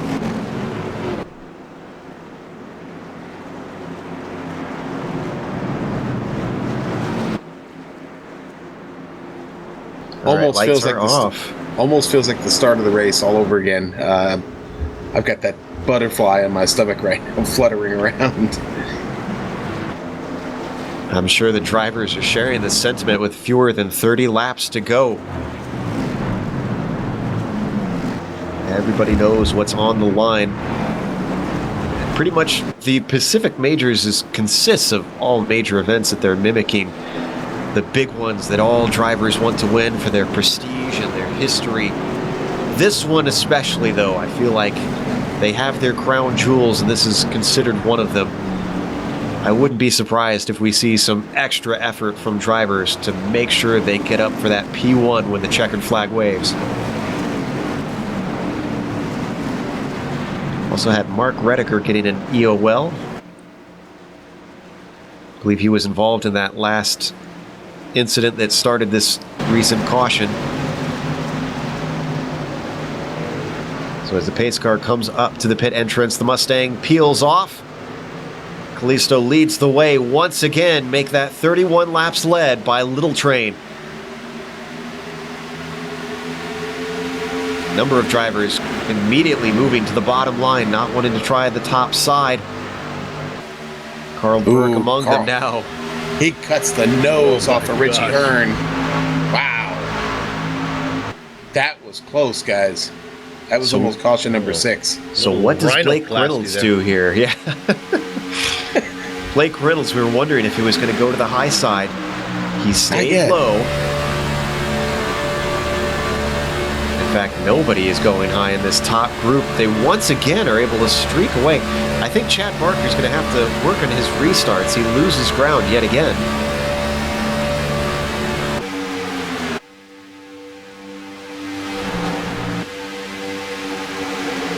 Well, Ray Partridge in the 88, the man outside back here, slipped back to 12th spot. Yeah, Sean, the yellow's not going to come from up front. It's going to come back from where you're looking back there. Partridge, Barnes, it's a mess back. Yeah. Clement, it is ugly. Vavrovsky in the mix. Partridge did duck low, and so does Barnes now. A lot of drivers who feel they have the car to win and not in the position to win. Yeah, and Vavrovsky gets stuck out on the high line by himself. Gonna get a little help from David Baker on his way, but they don't have the numbers up there right now at all. Oh, Baker makes contact. That was with the Tide machine. Jeff Stabnow, guys?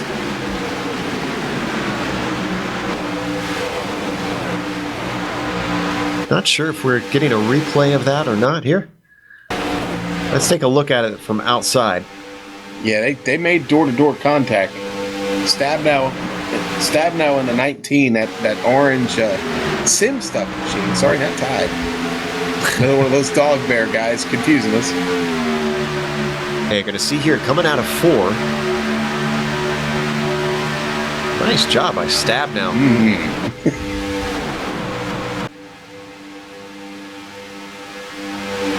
Sean, if I'm in that first train up there, the top 7, 1, 2, 3, 4, 5, 6, I guess 7 of them there, I just tuck in behind Callisto for a while, see if we can break away. Stay in it. Stay in it for now. Yeah, there's no reason to step out yet. Save it for the last lap at this point. Second group is trying. They are all single file with Barker leading the way. He's got his teammate Palmer pushing him along. And you know what? They're going to catch him. They are reeling him in at a rate of knots. Yeah. It's only about a half second. I believe Barker's in the toe now. It's all about being smooth right here. Keeping those cars in as tight a line as possible.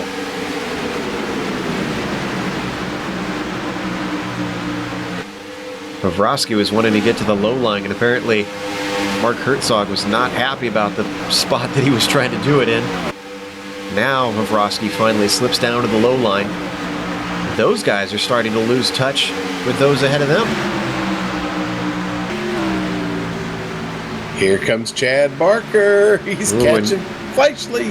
And Vavrovsky is actually getting on the radio. He's not only going up the high side, he's getting on the radio trying to get people to go with him, specifically calling out the number 4. Not happy with his pace, and nobody goes with the 30. Yeah. So Vavrovsky goes to the back of the line. Wow. Vavrovsky calling for the leader of the pack to move to the outside. I don't think that's going to happen. He's lost his teammates and he's lost his help. Now here comes Joshua Wolf back through the field. He's still in this thing, but Joshua's got a very, very beat-up car right now, and I guess Trevor's going to try and get back to him, see if they can maybe make something work together, but I got a feeling maybe too much time has been lost here at this point for Trevor to make a difference now.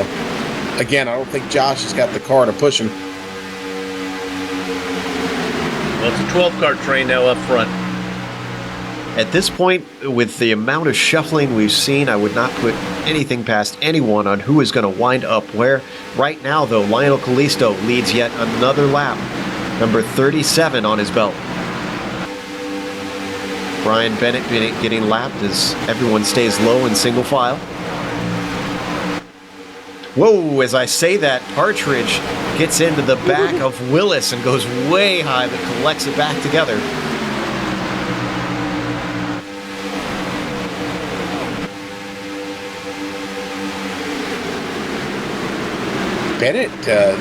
Bennett almost looked like he was up against the wall there on the backstretch. Yeah, with apologies to the fans and family of Ethan Moore, you're 3 laps down. This is one of those times where maybe you don't really need to be here. Running right in the mix with these guys. Yeah, he's probably not likely to get those 3 laps all back. Thunhorst is in the position to get the lucky dog at the moment.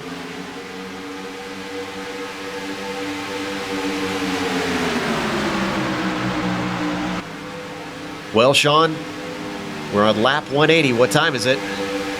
Baby, it is time to boogie. Let's get this party started. Been a great race and 20 to go. Anything can happen and probably will tonight. Listo still holding on to the lead. Blake Reynolds slipped himself into second since the restart, has not let it go. Carl Burke is behind him in third. How about Richie Hearn? Has yet to win a race in the Pacific Majors. Could tonight be his night?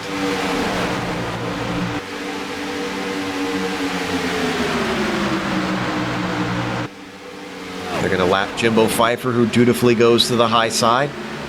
As well, they've got Scott Hutchinson, stays out of the way.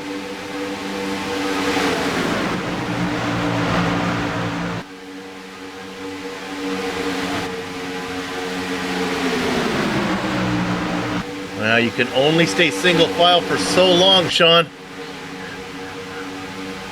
I'm starting to think, I would suspect, and Sean, correct me if I'm wrong, if we get to 10 laps to go, I think some of these cars in the back are going to start peeking up to this high line, and we're already starting to see them. Yeah. There they go.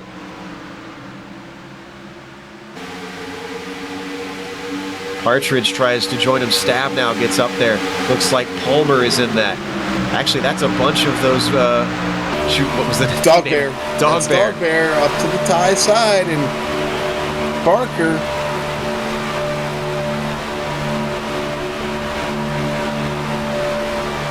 Mark Walls in the 25, the leader of the outside line. Oh, got a lap car, he's got to get around. And they're going to get him in the tri-oval, which is a tricky place to go 3 wide. He goes way up to the wall. Oh, great job by that lap car. Mark Redeker, nice job. That's a bear claw. Okay, here we go. The top line is now moving, open for business. Look at that.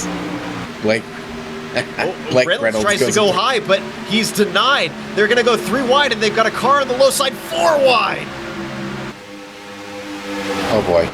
Reynolds wanted that high side, but Mark Wall says no. They're now 3 wide at the front with Lionel Callisto at the top of the train. Reynolds is going to get some help. Willis joins him. Or does he? He stays to the high side. I don't think anyone wants any part of that middle line. Reynolds stuck in the sucker hole. D. Palmer getting hung out to dry there up on the top side. J.D. Willis in the middle. Everybody holding it together. Wow. Beautiful driving by everybody in that front group. Mark Walls now getting the push from the 51. Who would have thought when the front of that car was missing as Richie Hearn saves it out of 4? With that 25 missing the entire front of the car after a serious incident, saved his free repair, gets back out to the front, now contending for the win. Soup, if Walls wins, I think we get free beer bomb. Oh, I think we should get absolutely. Lap car gets out of the way on the high side. Walls not able to use the momentum to overtake Callisto. Callisto doesn't have his teammate anymore. The closest one is all the way back to Paul Slavonic, the 528 and 6, and they are breaking away from his pack.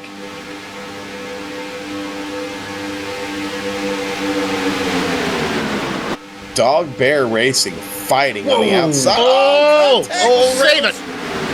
Reynolds with a save. Amazing. And that started with Carl Burke getting a little bit of wobble as he touched the apron through the tri-oval. Dodged a bullet there, boys. Oh, but we're going 3 wide once again. Hearn on the high side. Here comes Slavonic. He's trying to get to his teammate. And in the meantime, Mark Walls finally takes the lead and ducks to the low side, leaving. Oh, 4 wide. There it is. Slavonic gets tipped. He turns him around there in front of the pack. This is the big one.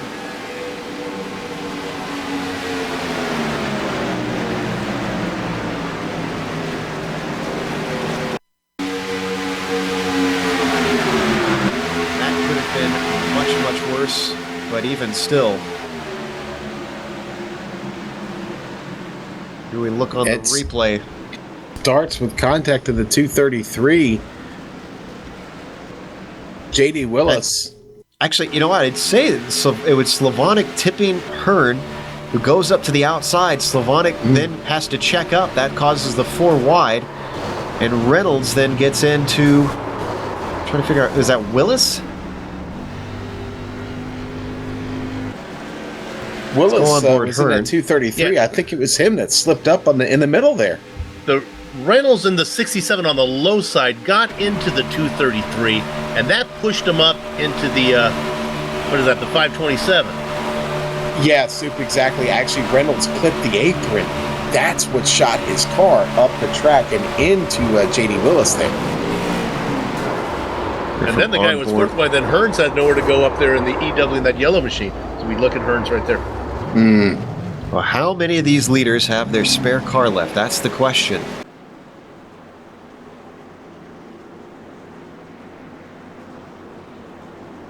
Fortunately, not Willis, who's still in his pit stall. As we come back live, you can see our leader on the restart. Looks like it'll be Walls. Callisto still in second. Chad Barker in third. Burke managed to survive that in fourth somehow.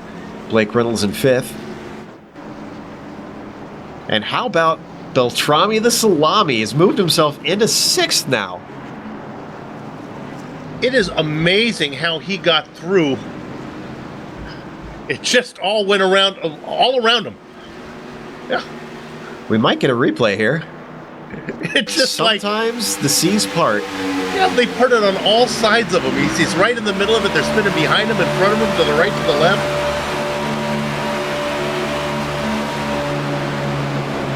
He just kind of keeps it straight, and I'll just go right through here, and there we go.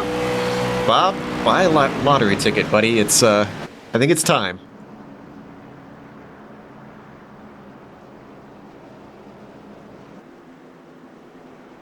Well, it couldn't last forever. That was some very hard racing.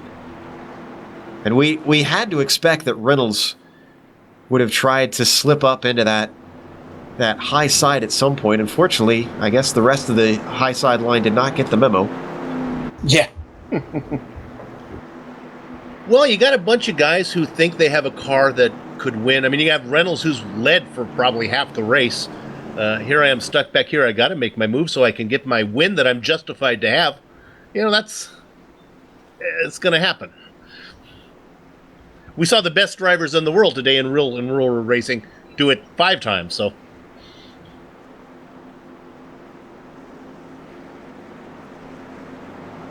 So are we going to get the one to go this time by?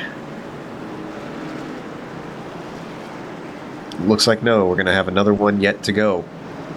So it looks like, I guess, we'll restart this race with 10 to go, possibly. With that, let's take a quick break and get this 10-lap shootout to the end. Stick around. We're watching the Daytona 500 presented by GranStand here on the Global Sim Racing Channel.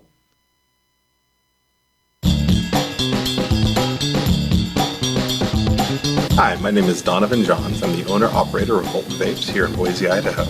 We opened our first location inside the Boise Town Square Mall in February of 2013. And our second location we opened up on the corner of Fairview and Milwaukee in May of 2013. One of the things that we specialize here is in the entry-level and mid-level range hardware and equipment for beginning vapors to really get the concept of vaping down and to feel confident in their education levels so they're not going to be inundated or overwhelmed with some of the higher end mods. One of the things we also do here is we have the build your own kits, which you can pick any of our entry-level, mid-level batteries and tanks and assemble it into your own kit so you can take home exactly what it is you're looking for when you leave the store.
Welcome back to Daytona International Speedway.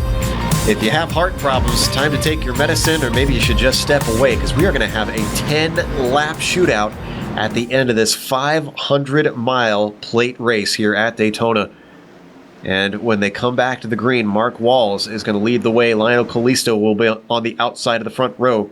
Chad Barker will restart third. Carl Burke in fourth. And Blake Reynolds will round out the top five. We have seen quite a bit of excitement here at the end of the race. A number of yellows has shuffled things up. Lionel Kalisto has really come to the fore here at the end. So has Mark Walls. Chad Barker has come back from some bad restarts to be up towards the front. But who can take it to the checkered flag? Are we going to get green to the end? That's the hope, crossing our fingers as the pace car peels off. Mark Walls accelerates away, and here we go. Don't think there's going to be much room for Kalisto to duck in there with the two teammates on the inside. He wants it. But he's got momentum, though. Look at him go. He's really squeezing that low line as we had a car duck up to the top side. That Carl was the Burke, 53, yeah. Carl Burke. And hey, guess who's back? Trevor Vrosky. Here he comes to the inside of Burke. He has got to be happy about that caution then. Somebody's got to go outside, give Kalisto a little help. That car's fast. Just give him a little help. I think it's going to be Burke. He's the only other one up there right now. Kalisto decides not to, though. He's going to duck down into the bottom line. There goes Vrosky. Vrosky going to take a look. He's thinking about it. He's not committed. No, yeah. In fact, he's going to pass Burke. All right, 9 laps to go now. Walls still leads. Chad Barker has slotted himself up in a second. Blake Reynolds, is he going to try and make this high line work? He's got Lionel Kalisto looking with him. They both go high. Here we go. Two of the fast high runners we've seen all day long. Yeah, you can feel that one coming, Sean. You knew that Reynolds was going to go up there, and Kalisto was looking for somebody to go with. Vrosky's going to join him. There he goes. He's slipping in. There's Ryan Worley up there, too. We've got the numbers up top now, guys. 8 laps to go now. Oh, they're catching a lap car here, too. He's down on the apron.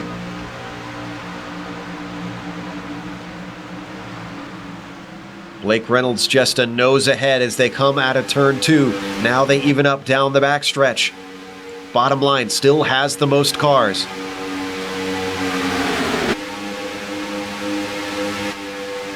Vrosky not quite on the tail, and Reynolds There are no loyalties here as the number 67 ducks low. Reynolds knows who his biggest competition is. I think he wanted to get inside, leave. Don't give Kalisto any help that he needs. So what can Vavrovsky and Kalisto do? They're the only two up there. They're being joined by Worley. Worley's a little bit too far back, though. And Kalisto decides to get out of it. Vavrovsky now the only one up top. Boy, nobody wants to work with Trevor, look man. at this. Reynolds tries to put the block on Mark Walls, but it's nothing doing. The 51, Chad Barker, pushes his teammate along. Now the 25 Look of at Walls this. ducks low.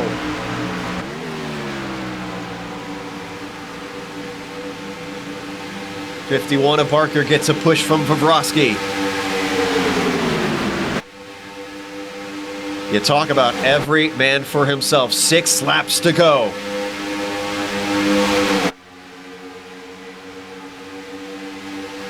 Can Reynolds repeat the feat? He's got Kalisto with him. Oh, and look at this, 25. Moving high once again, putting the block on.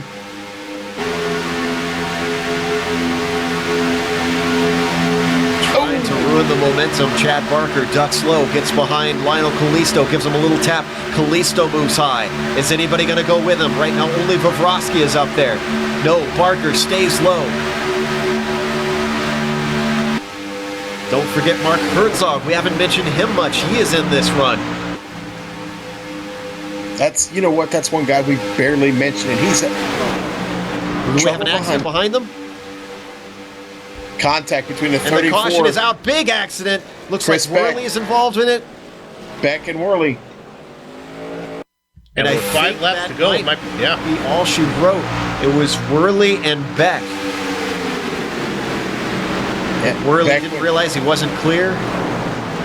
Well, actually, Worley went down. He was clear down on the inside, but then he came back up into Beck. Let's check it on the replay. And how is that only a 2-car incident? We're on Beck.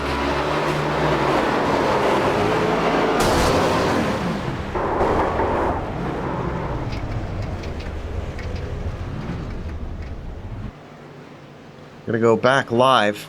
Now we're hearing word that this might be all she wrote. Some drivers are saying this is it. Well, let's see. They're going to come around now. There'll be 3 to go. Joe, this is going to be it. So if that's correct, then Mark Walls will be our winner. Now we're not going to confirm this yet. Yeah. I mean, they're just now all catching the pace car, which means the pit lane is about to open.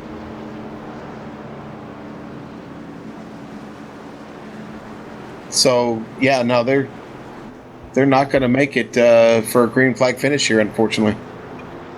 Don't call it official, but the way I'm looking at this right now, I don't think there's any way they can restart. Sad to see if this is the case. We were having such good racing at the end up at the front.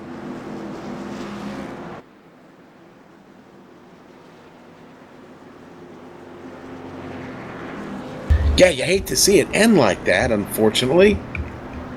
We'll find out soon enough because they'll have to get double file with 2 to go.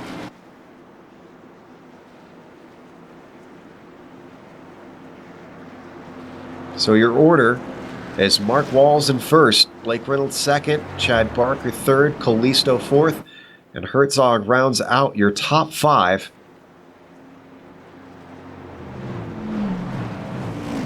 Tell you what, a driver who's gotten back into things that we haven't mentioned. How about Joshua Wolf back to 11th?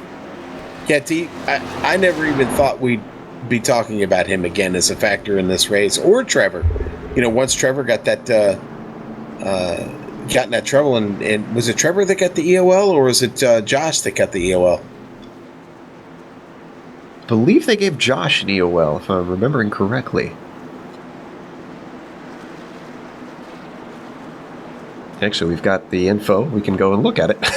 Yeah, I'm going back here now and trying to see.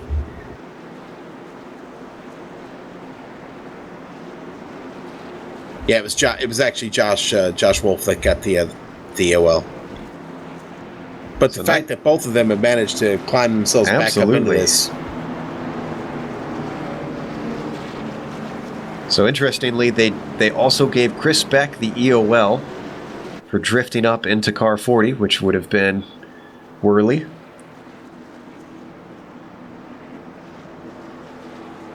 If this is the end, that's certainly not the ending he would have wanted. No. We'll find out in just a few hundred feet. Yeah, they'll come across with 2 to go. They're not doubling up yet, so...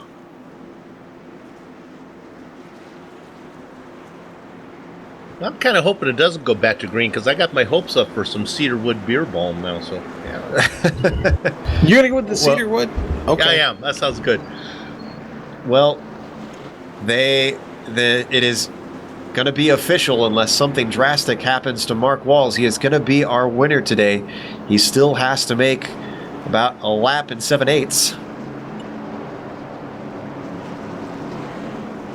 A deserving winner. Absolutely. He fought his way forward. He came back from an incident. 25 earned this one. What a job by Blake Reynolds tonight, guys. I mean, he's been up front the whole race. Yeah. And with a little bit of damage on the nose of that thing, he did amazing things this evening and was the one racer who really was true to that high line for most of the race. And Kalisto, who sat back there for most of the race and then got up front, led for a while, just didn't go his way. Well, 4 Daytona 500s for the Pacific Majors and 4 different winners. Reynolds came oh so close to being the first repeat. And folks, just to let you know, if you're watching for the first time tonight and you're not really familiar with iRacing, Blake Reynolds is about as good as they come on the iRacing service. He's what they call a pro driver, guys, and the only one in this field. And well, he's going to have to take that loss to Mark Walls this evening because it looks like Walls is going to wrap this thing up. Going to get the white flag this time by as they cruise through the tri-oval. Mark Walls is probably incredibly eager to get that next flag. It's going to end it after 500 miles around Daytona International Speedway.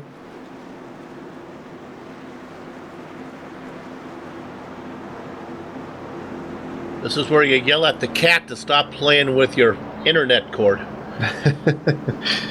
Yeah, let's hope not. A number of drivers that you have to feel for that looked very strong and weren't able to capitalize. Jason Fleischle was up there much of the day. Ryan Toma. Those two were 20th and 21st. Richie Hearn as well, 19th. Brian Barnes fell back through the field. He was up towards the front for a number of laps. He is going to finish 18th. Worley's not able to double up on his 500 wins. He's going to finish 16th tonight.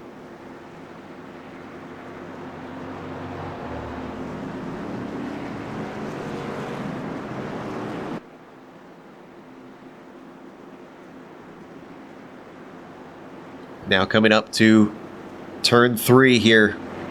Just this last bit of banking. Mark Walls is going to be able to take the checkered flag here today.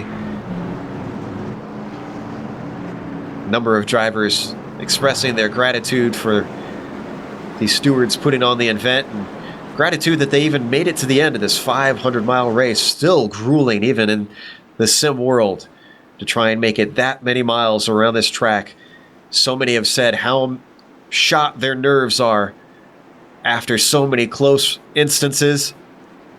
But Dog Bear Racing is going to take the win as they cross the line. The number 25 of Mark Walls is going to be your winner today here and the Daytona 500 presented by GranStand.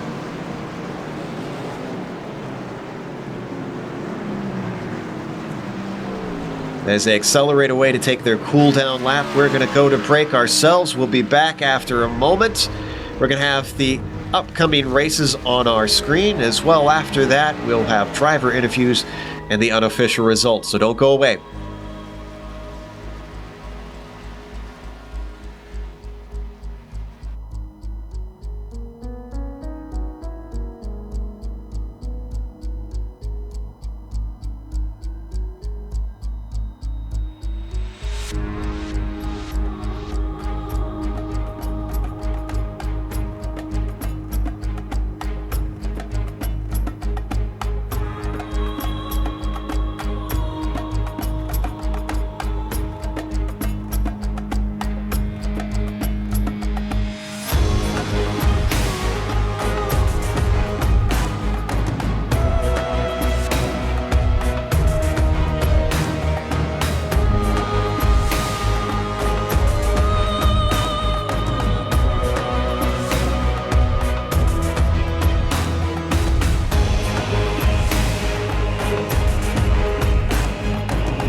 Welcome back to Daytona International Speedway. We just watched the Daytona 500 presented by GranStand, and in the end, your winner was Mark Walls. It finished under caution, but no less of a win for Mark, who had to fight back after a mid-race incident. Blake Reynolds came home in second. Seemed like he was a favorite for a number of people, but could not capitalize, and his attempt was cut short by that last yellow. Chad Barker rounds out the podium. We were talking during the break, a quiet third for him. We saw him up towards there every once in a while, but never really fighting for the win.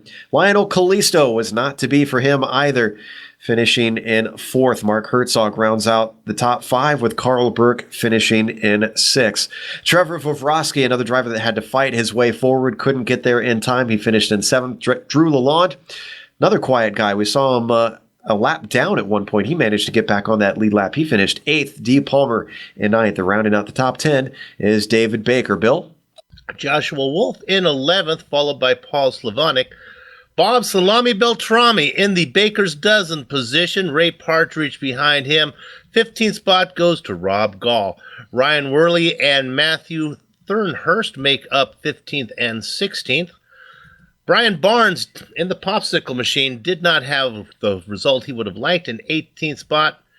Richie Hearn back there in 19th, no interview today. And then Ryan Toma rounds out your top 20. Sean? Okay, and then go to 21st. It's going to be Jason Fleischle in 21st today. William Fletcher, 22nd. Mark Redeker in 23rd. Claude Belval in 24th. Trevor Clement in 25th. 26th, Ethan Moore. Michael Smith, 27th today. John Ottenbacher, 28th. Chris Beck, 29th. And the top 30 is going to be finished out by Thomas Lovelady. All right, get into cars that had quite serious issues. Jimbo Pfeiffer 10 laps down in 31st. Jeff Stabnow in 32nd. J.D. Willis 33rd. Brian Bennett fished in 34th, followed by Tom Dreiling in 35th. Pete Costanzo in 36th, and Travis Henderson in 37th. Scott Hutchison came home in 38th, with Michael Thompson in 39th. Adam Young retiring early on due to too much pain in his leg in 40th. Brett Wade in 41st, and Scott Wanbaugh in 42nd. That rounds out your 42-car field. First up, let's talk to our third-place finisher, Chad Barker, and talk to him about his race. Chad, it was... You called yourself Start and Bark, but today it was certainly not a start and park with a third-place finish. Are you pleased with that? I'm very pleased with it. I couldn't be more happier. Now, we had that long green flag run in the middle of the race. Did that play well into your strategy? Were you kind of hoping for more longer runs, or were you hoping for things to be kind of interspersed? I was hoping for a longer run. Our setup was great. I fell back after the second or third caution, partly because I didn't want to be involved in them, and partly because I knew I had teammates back there to bring me back up front. And I even went a lap down, actually. So, I mean, after all that, it was just hope for the best, and the best worked out. It certainly did. When you got the restart with 10 to go, what was your plan to try and get towards the front? Trying to remember. A lot to go through, I'm sure. 10 to go. I don't know what happened. That was a long time ago. I think I had a couple teammates behind me, and I think Mark was a couple spots ahead of us. And we were on TeamSpeak and just said, when we get a run, Mark, we're coming. So when we come, jump out. And he did, and it brought us up front, and it brought another caution out, which grouped us back together. And then we just went for it. Wherever Mark went, I went. I wasn't leaving his back bumper. Also, talk to us about, you talked about your teammates, this Dog Bear Racing team. What made you guys decide on the Days of Thunder scheme? Because we were loving that.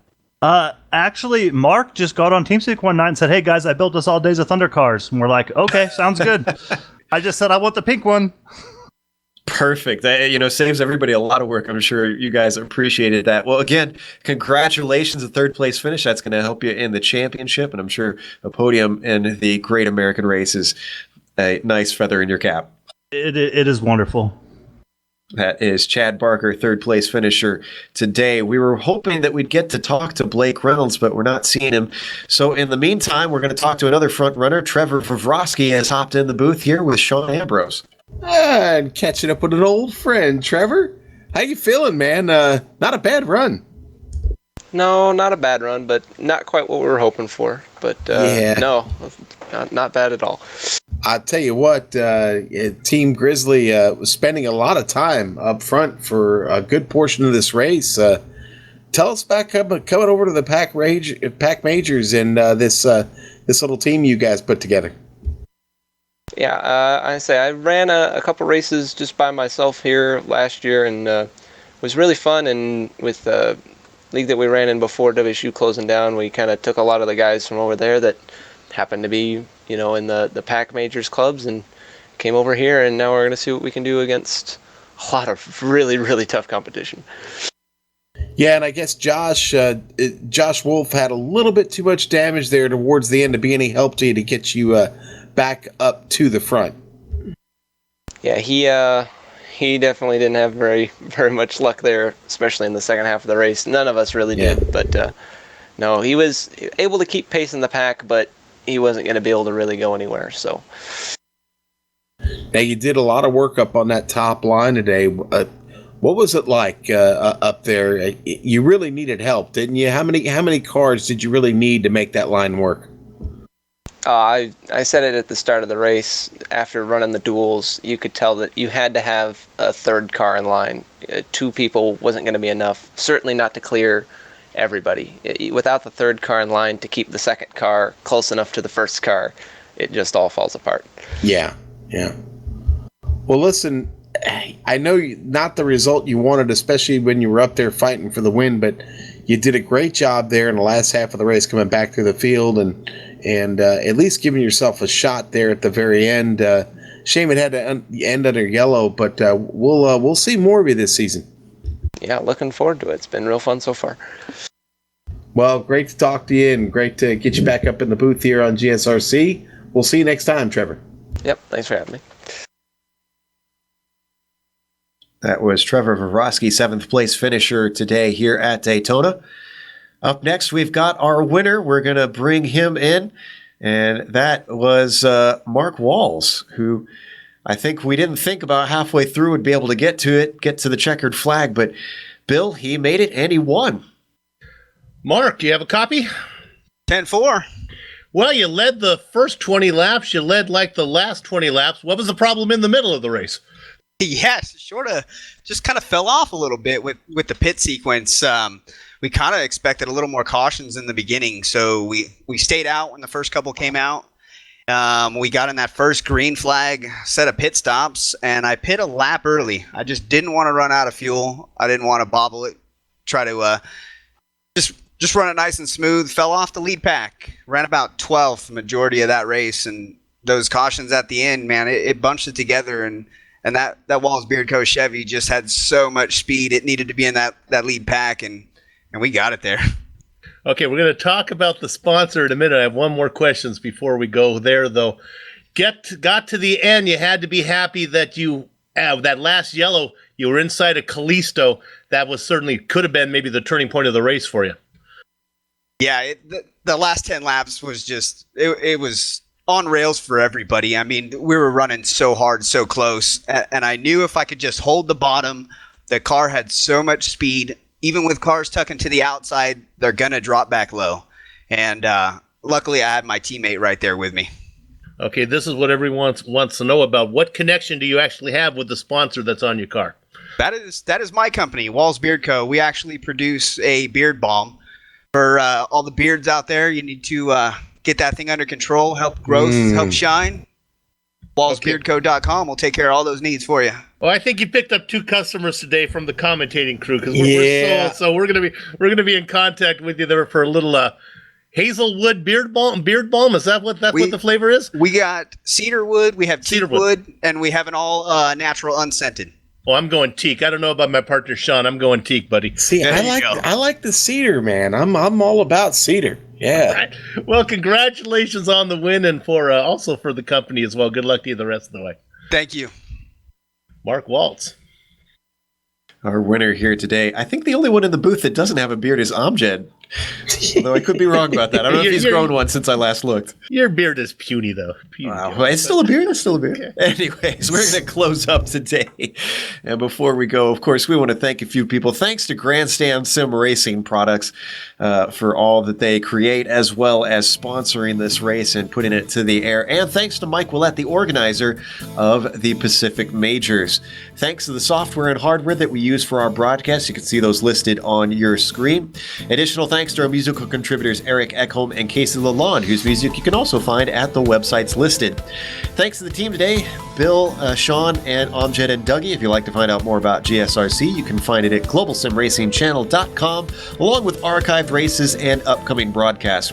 We're also on Twitter at GSR Channel and Facebook at Global Sim Racing Channel.